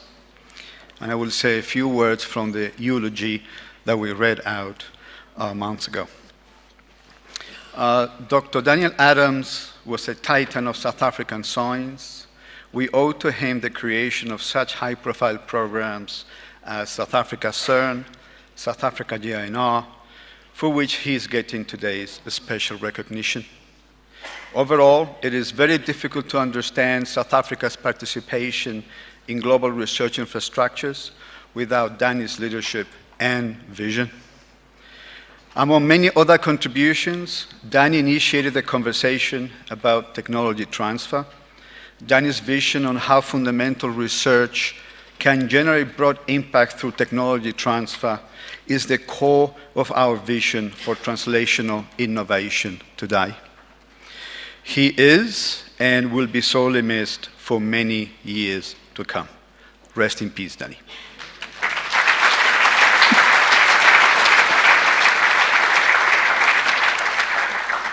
We now come to the first of the 5 categories for the Science Forum Science Diplomacy Awards. It was an important theme of our minister's address, the importance of science for scientific advice for policy making and decision making. And of course, that's especially crucial for us at a global level to respond to shared global challenges such as pandemic disease and climate change. There's therefore a dedicated category to an individual which has championed scientific advice for decision making, not only nationally, but advice which has an impact across borders. And we are very privileged that we have today with us the leading global champion for international science advice for decision making, Professor Rémi Quéron, who's the chief scientist of the government of Quebec, but also very critically the president of the International Network for Government Scientific Advice, and also a very, very strong supporter of African science. Professor Quéron, for example, partnered with us during the COVID-19 pandemic for the government of Quebec to support a special Pan-African research program responding to COVID-19. And at the World Science Forum, it was because of his support that we were able to support science journalists from the developing world to attend the forum. Professor Quéron, it's my privilege to invite you to receive the award from our minister. Thank you.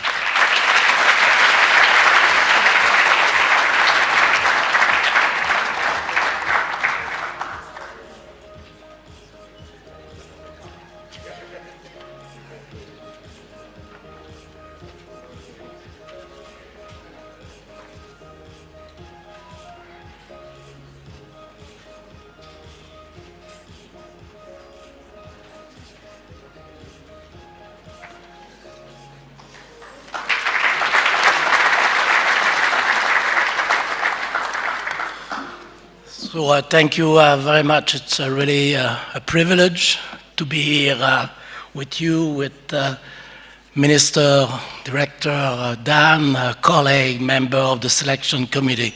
Really an honor. I accept it on behalf of my colleague at the Fonds de Recherche du Québec and also at the International Network for Government Science Advice, INGSA. Say a few words about that in a minute, but I have a question first for you. Who has been to Montreal? Who has visited Montreal in the room here? A few of you.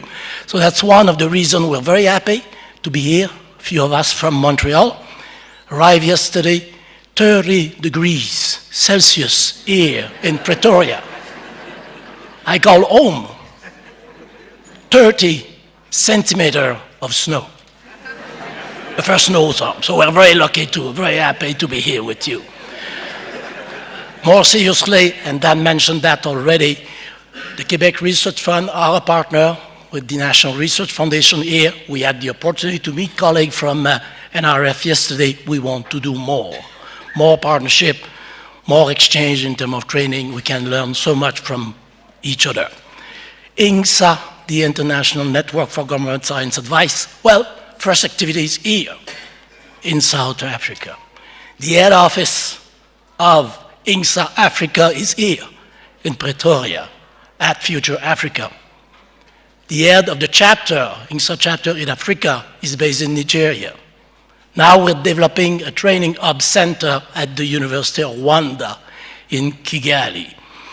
Next year, May 1st and 2nd, the first meeting of INGSA in the Global South will be in Kigali.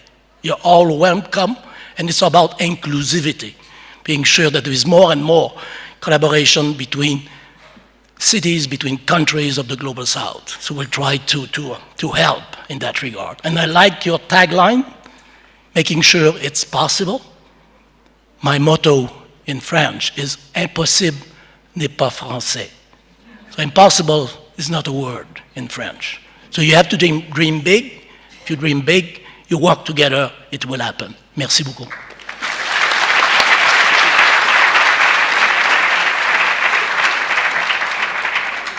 Our next category is to honor international partnerships, which has had a transformative impact on the South African science system.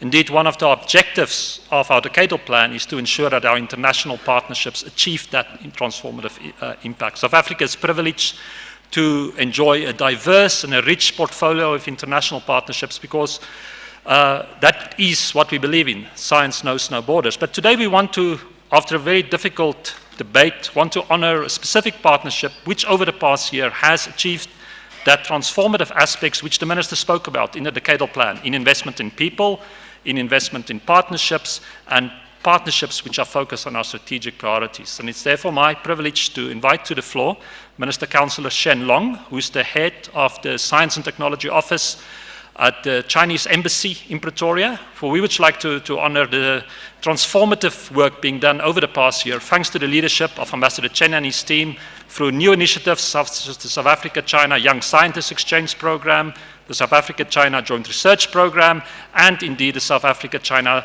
Science Park collaboration. Minister Councillor Shen, thank you.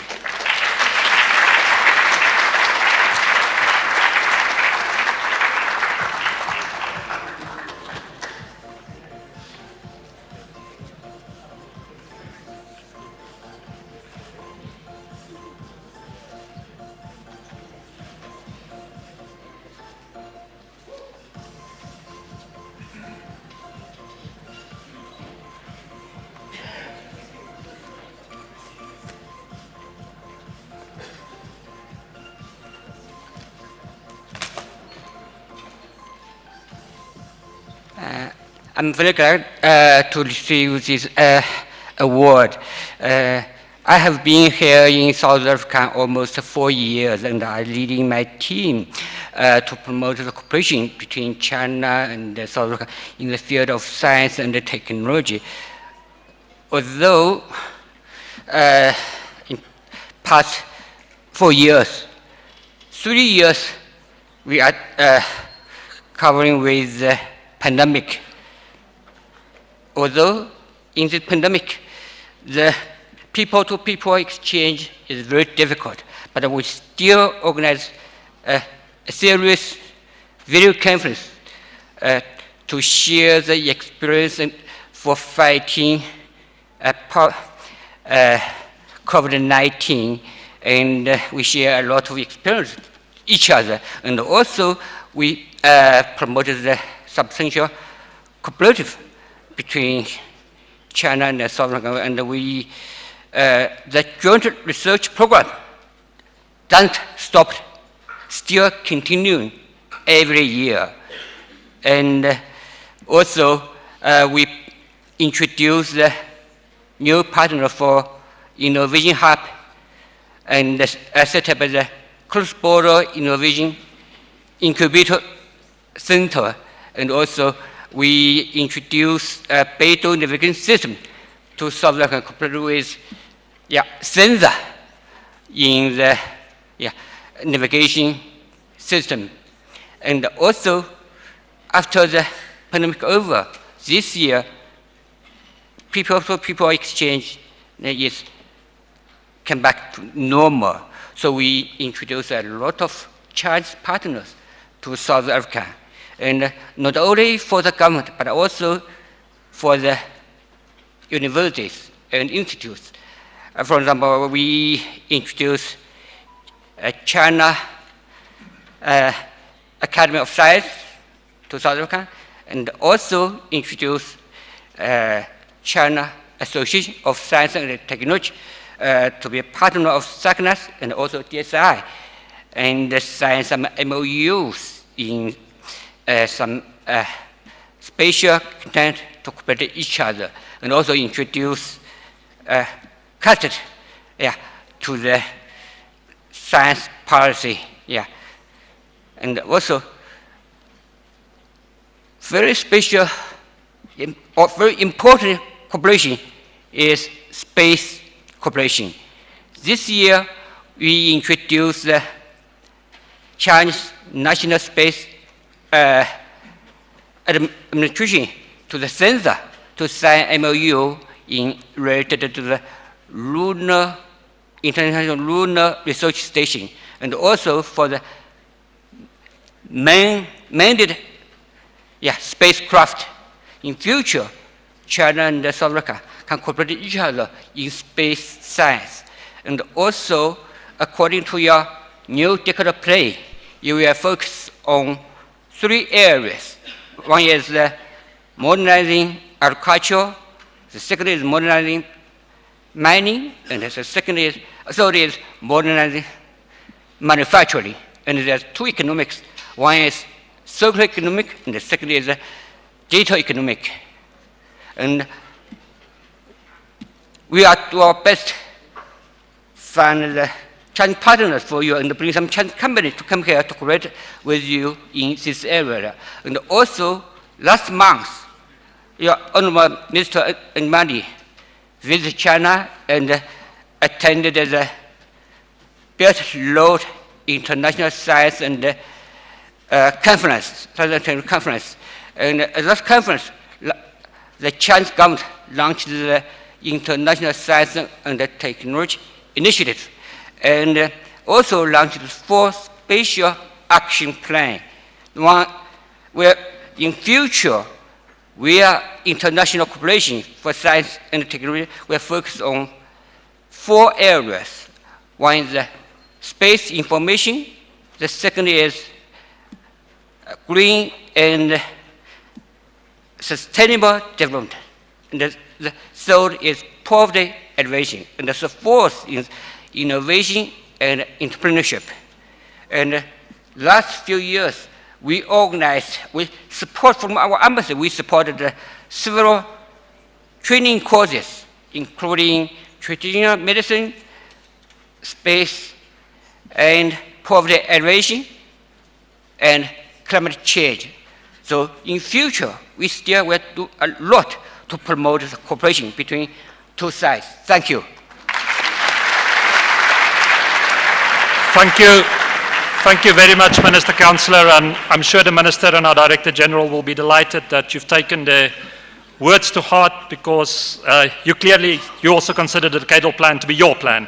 And I think that is one of the reasons the South African-Chinese collaboration is flourishing. Advancing the African science agenda has always been a key objective of the Science Forum South Africa, and we therefore have a category to honor international partnerships which has done that decisively. And this year, we want to specifically honor the Square Kilometre Array SKA Africa Partnership, which will be represented by Ms. Poncho Maruping, who's the director of the South African Radio Astronomy Observatory. During the forum, you'll hear a lot about the SKA in Africa, but what makes it different is that here is a project where we are not only talking about a telescope located in Africa.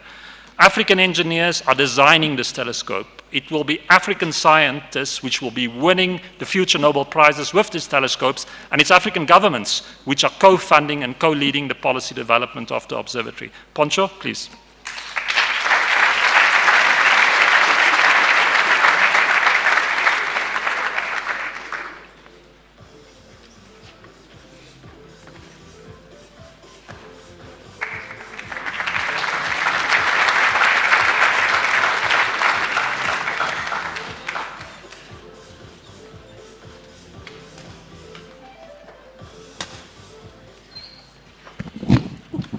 Sorry.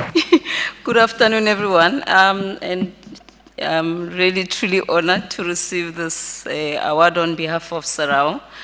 There are more than 400 men and women working at SARAO that made this possible. We started the year with a Royal Astronomical Award, and it is really fantastic to end the year with yet another award of the type of work that I sometimes feel goes invisible. But you know, we had our postgraduate research conference last week, and I met a young man from Ghana who came up to me and told me how the work that we've done, establishing a dish in Ghana, and all of the training opportunities that we've created have truly shaped his future in a way that he could not have imagined. So hopefully this award is also for all of the partners that have been working with us on the HCD program that we've been running in Africa. Thank you.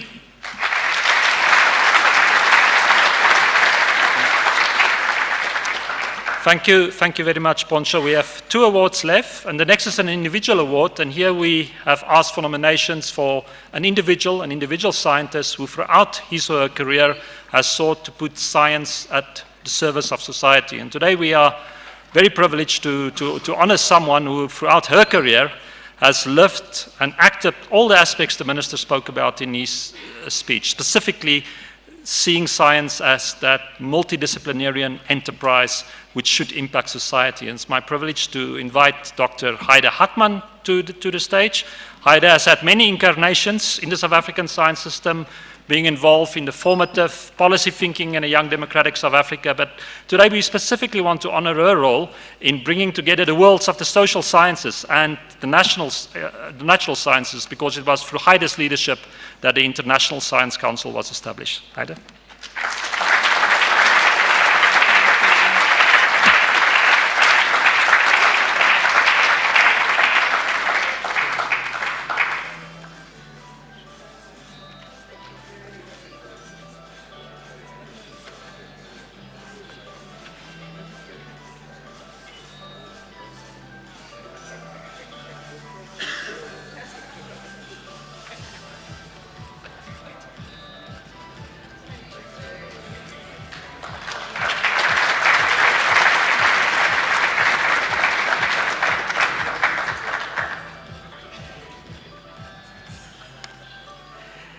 Minister, ladies and gentlemen, colleagues, I accept this award with a profound sense of gratitude and humility.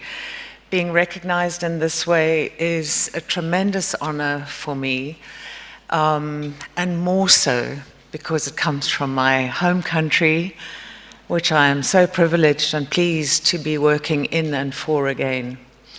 You know, there is something about a Lifetime Achievement Award that makes you think, have I come to the end of something? And so I want to assure you that there are a number of good years left still. I want to express my very sincere appreciation to you, Minister Nzimande, to the Forum Steering Committee, and to the mentors and collaborators, many of whom come from Africa, many of whom are in the room today, without whose support and guidance, the work that I'm being honored for today would not have been possible. Thank you, colleagues.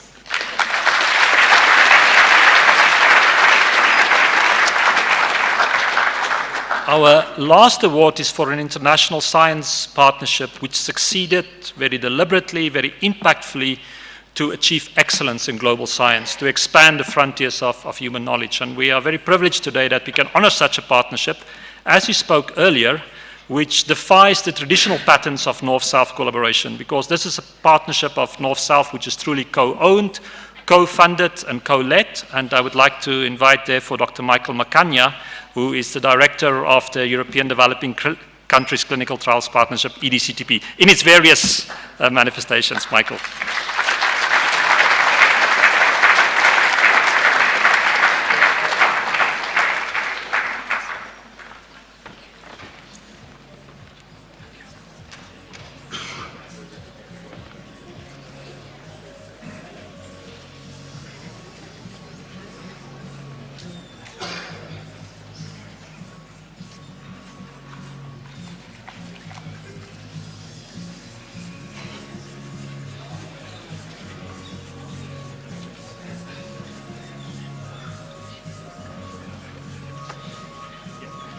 Yes.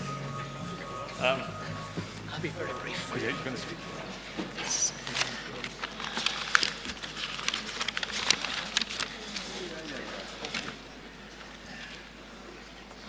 Honorable Minister Blade Nzimande, dear colleagues and friends, ladies and gentlemen, I'm honored to be here today accepting the Science Diplomacy Award on behalf of the European and Developing Countries Clinical Trials Partnership as a whole, and the current program too that I'm continuing to lead, that is the Global Health EDCTP3.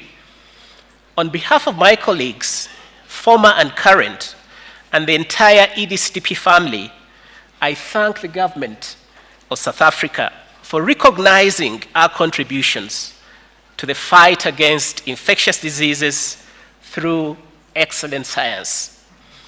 Our sincere gratitude goes to the Department of Science and Innovation of South Africa, which has been a key contributor to our partnership since the start. Your commitment and belief in our shared vision has co-enabled the current 1.6 billion euros partnership between the European Union and 43 governments, and these including 15 European and 28 sub-Saharan African countries. This award is dedicated to all our partners, especially the patients and health volunteers participating in our studies, with trust that through science we can indeed together reduce the socio-economic burden caused by poverty-related and neglected diseases in Africa and beyond. I thank you again for this award, which we accept with great pride and gratitude. Thank you very much, Minister.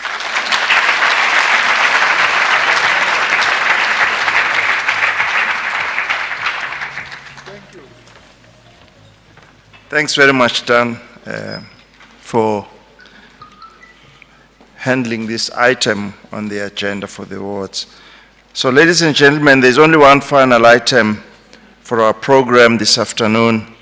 It's just a short reflection on how the Science Forum South Africa 2023 will be building on the legacy of South Africa's hosting of the World Science Forum last year in 2022. I'd now like to invite Ms. Mampe Chaba from the Department of Science and Innovation, who chaired the World Science Forum 2022 Local Organizing Committee, for a progress report on the legacy initiatives we are implementing. Mampe.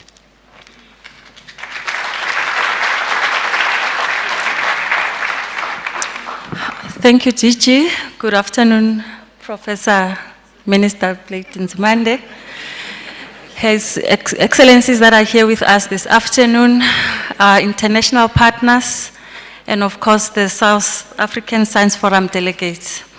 I'll just give a brief progress report on the legacy initiatives from the WSF 2022. In December 2022, in partnership with Hungarian Academy of Sciences, South Africa hosted the WSF, the World Science Forum, which was the first to be hosted on the African continent. The forum, under the theme Science for Social Justice, hosted over 2,500 participants from 89 countries. We had a total of 12 funding partners, 15 pre-forum events, 28 site events, 28 thematic sessions, 100 exhibitors, and we also adopted the Cape Town Declaration on Science for Social Justice. We have a number of legacy initiatives, but I'll just focus on 3 for now. The others are work in progress. Minister will give you a report on those soon. Firstly, the SADC UNESCO Science Journalism Program. In partnership with the NRF SASTA, SADC, UNESCO Regional Office of Southern Africa, Stellenbosch University, the Southern African Science Journalism Association, and the World Federation of Science Journalists, we hosted 40 participants from across the region in December last year over a science journalism program which was hosted by the University of Stellenbosch.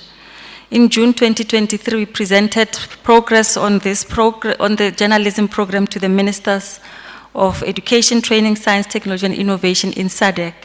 And they recognized the work we have done and made a number of recommendations, including that the journalism program be hosted on an annual basis to build capacity among science journalism in the region, and that we also improve the communication and reporting on science, technology, and innovation. We have committed Minister to holding this journalism training program on an annual basis on the margins of the Science Forum with the partners that I've just listed. The second one is the Youth in STEM Bootcamp. Through the Youth in STEM Bootcamp that was convened on the margins of the World Science Forum last year, we had 226 learners from 12 rural disadvantaged schools from around the Western Cape who participated in the bootcamp last year. To date, we have held 2 additional bootcamps. The first was in June 2023 in Limpopo. It was in partnership with the Department of Basic Education, UNESCO, UNECA, I apologize for the acronyms, the African Union, the UN Women Organization, Siemens, the International Telecommunications Union, who also supported 40 of the students by supplying them with laptops and continued mentorship. We also hosted this same bootcamp at the Eastern Cape in September of this year, where we had 50 learners from the Eastern Cape, Western Cape, Northern Cape, and the Free State. And they also received laptops from Siemens. We've also committed to hosting these annual workshops on an annual basis, both in South Africa, but also on the margins of the UNECA Africa Regional STI Forum, which is held February of each year.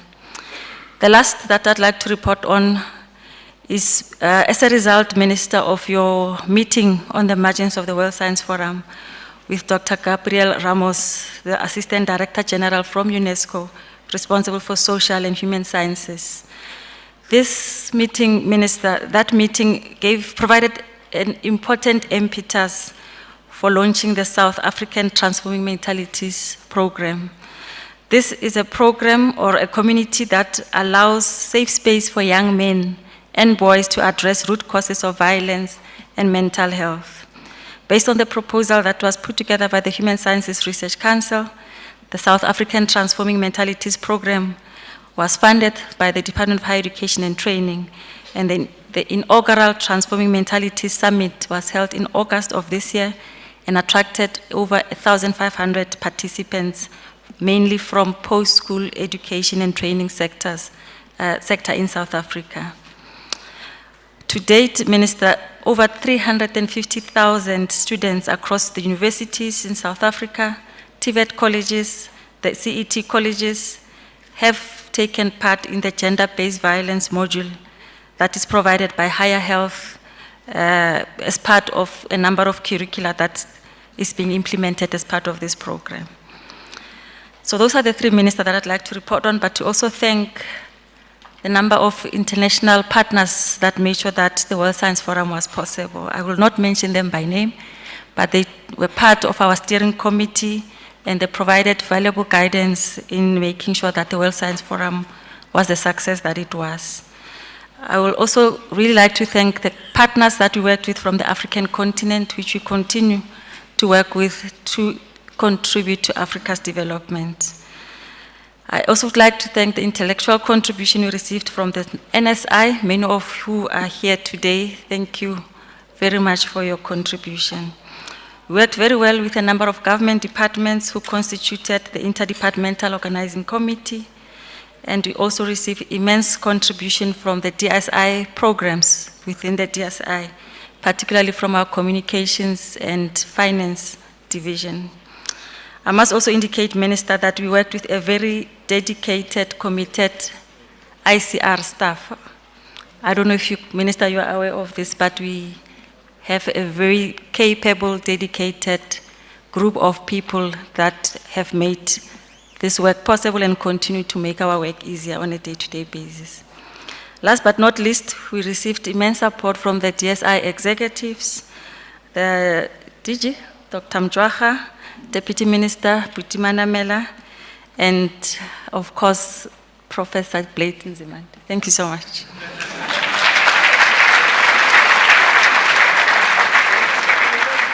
Thanks very much, Mampe. Ladies and gentlemen, the promotion of science journalism in Africa is one of our important World Science Forum 2022 legacy initiatives. In this regard, it is now my privilege to invite to the stage Ms. Milica Momcilovic, President of the World Federation of Science Journalists, for an exciting announcement.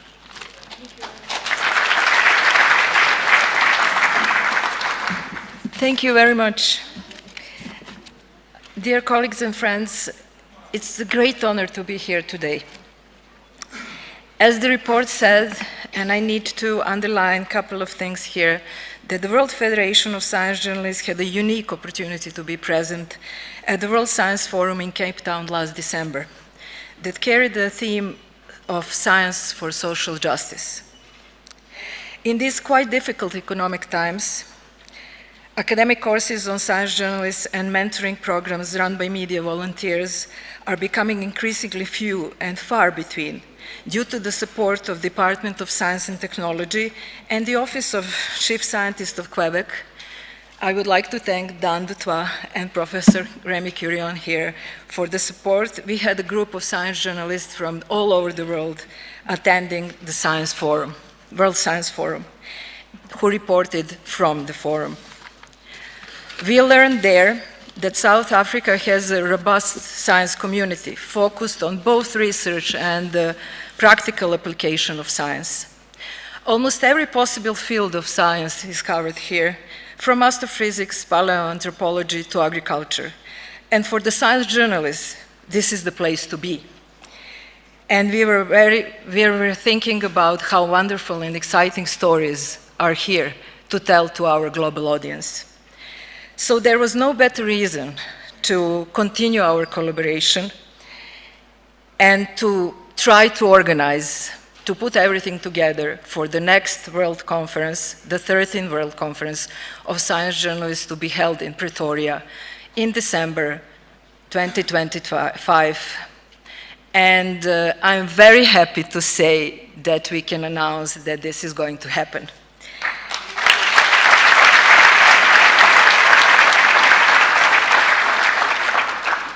It's going to be hosted with our local association, the South African Association of Science Journalists, in collaboration with Science Diplomacy Capital of Africa. This is really like something that in the Federation we would just dream about. But there is no country in the world, I can tell you at this very moment, that gives this much attention to science journalism as South Africa is.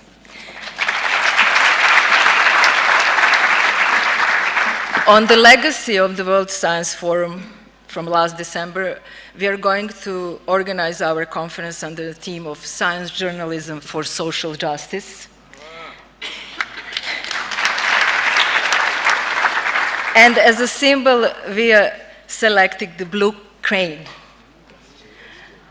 to represent this historic moment, that this is the first time that the World Federation of Science Journalists is going to have a conference on African soil.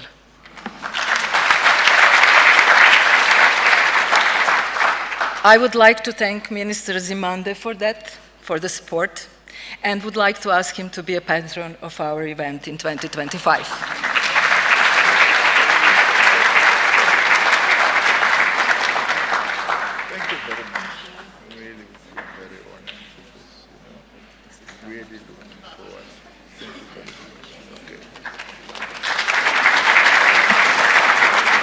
Thank you all.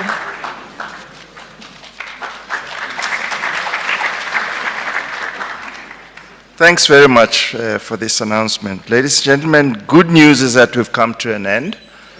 We are about 25 minutes late. Now let me explain to you what that means. I am right in the middle of being evaluated as a DG. And the person who has to evaluate me is on my left. So the fact that I have not been able to deliver this thing by 5 o'clock, you already know what it means for my evaluation. So as we go to the cocktails and as we enjoy the exhibition, I'll be going around with a begging bowl to make sure that what I will not get from on my left-hand side, I get from you. But thank you very much. What I'd like to suggest is that we thank everybody who have made this possible. But this is the start of this forum. We'll also have a chance to thank everyone. But I do like, Minister, to thank you because I do know that you had another engagement in Parliament and you were able to decide to be with us, so it's not taken for granted. Our international guests, we really are forever grateful for your support and partnership. The DSI team led by Danny, he says, I'm the DG. The DGs just sign things. The people who do the work is the rest of the DSI staff, which I'm extremely proud of, and yourselves for staying the course and for being a wonderful audience. Thank you very much. So may we just remain standing and allow the minister and the team to go and open the exhibition, and you're then free to join us during the cocktails and the networking event. There will be some small activities there, but let's allow the minister please to go. And this is the last time you hear from me, I promise. Thank you very much.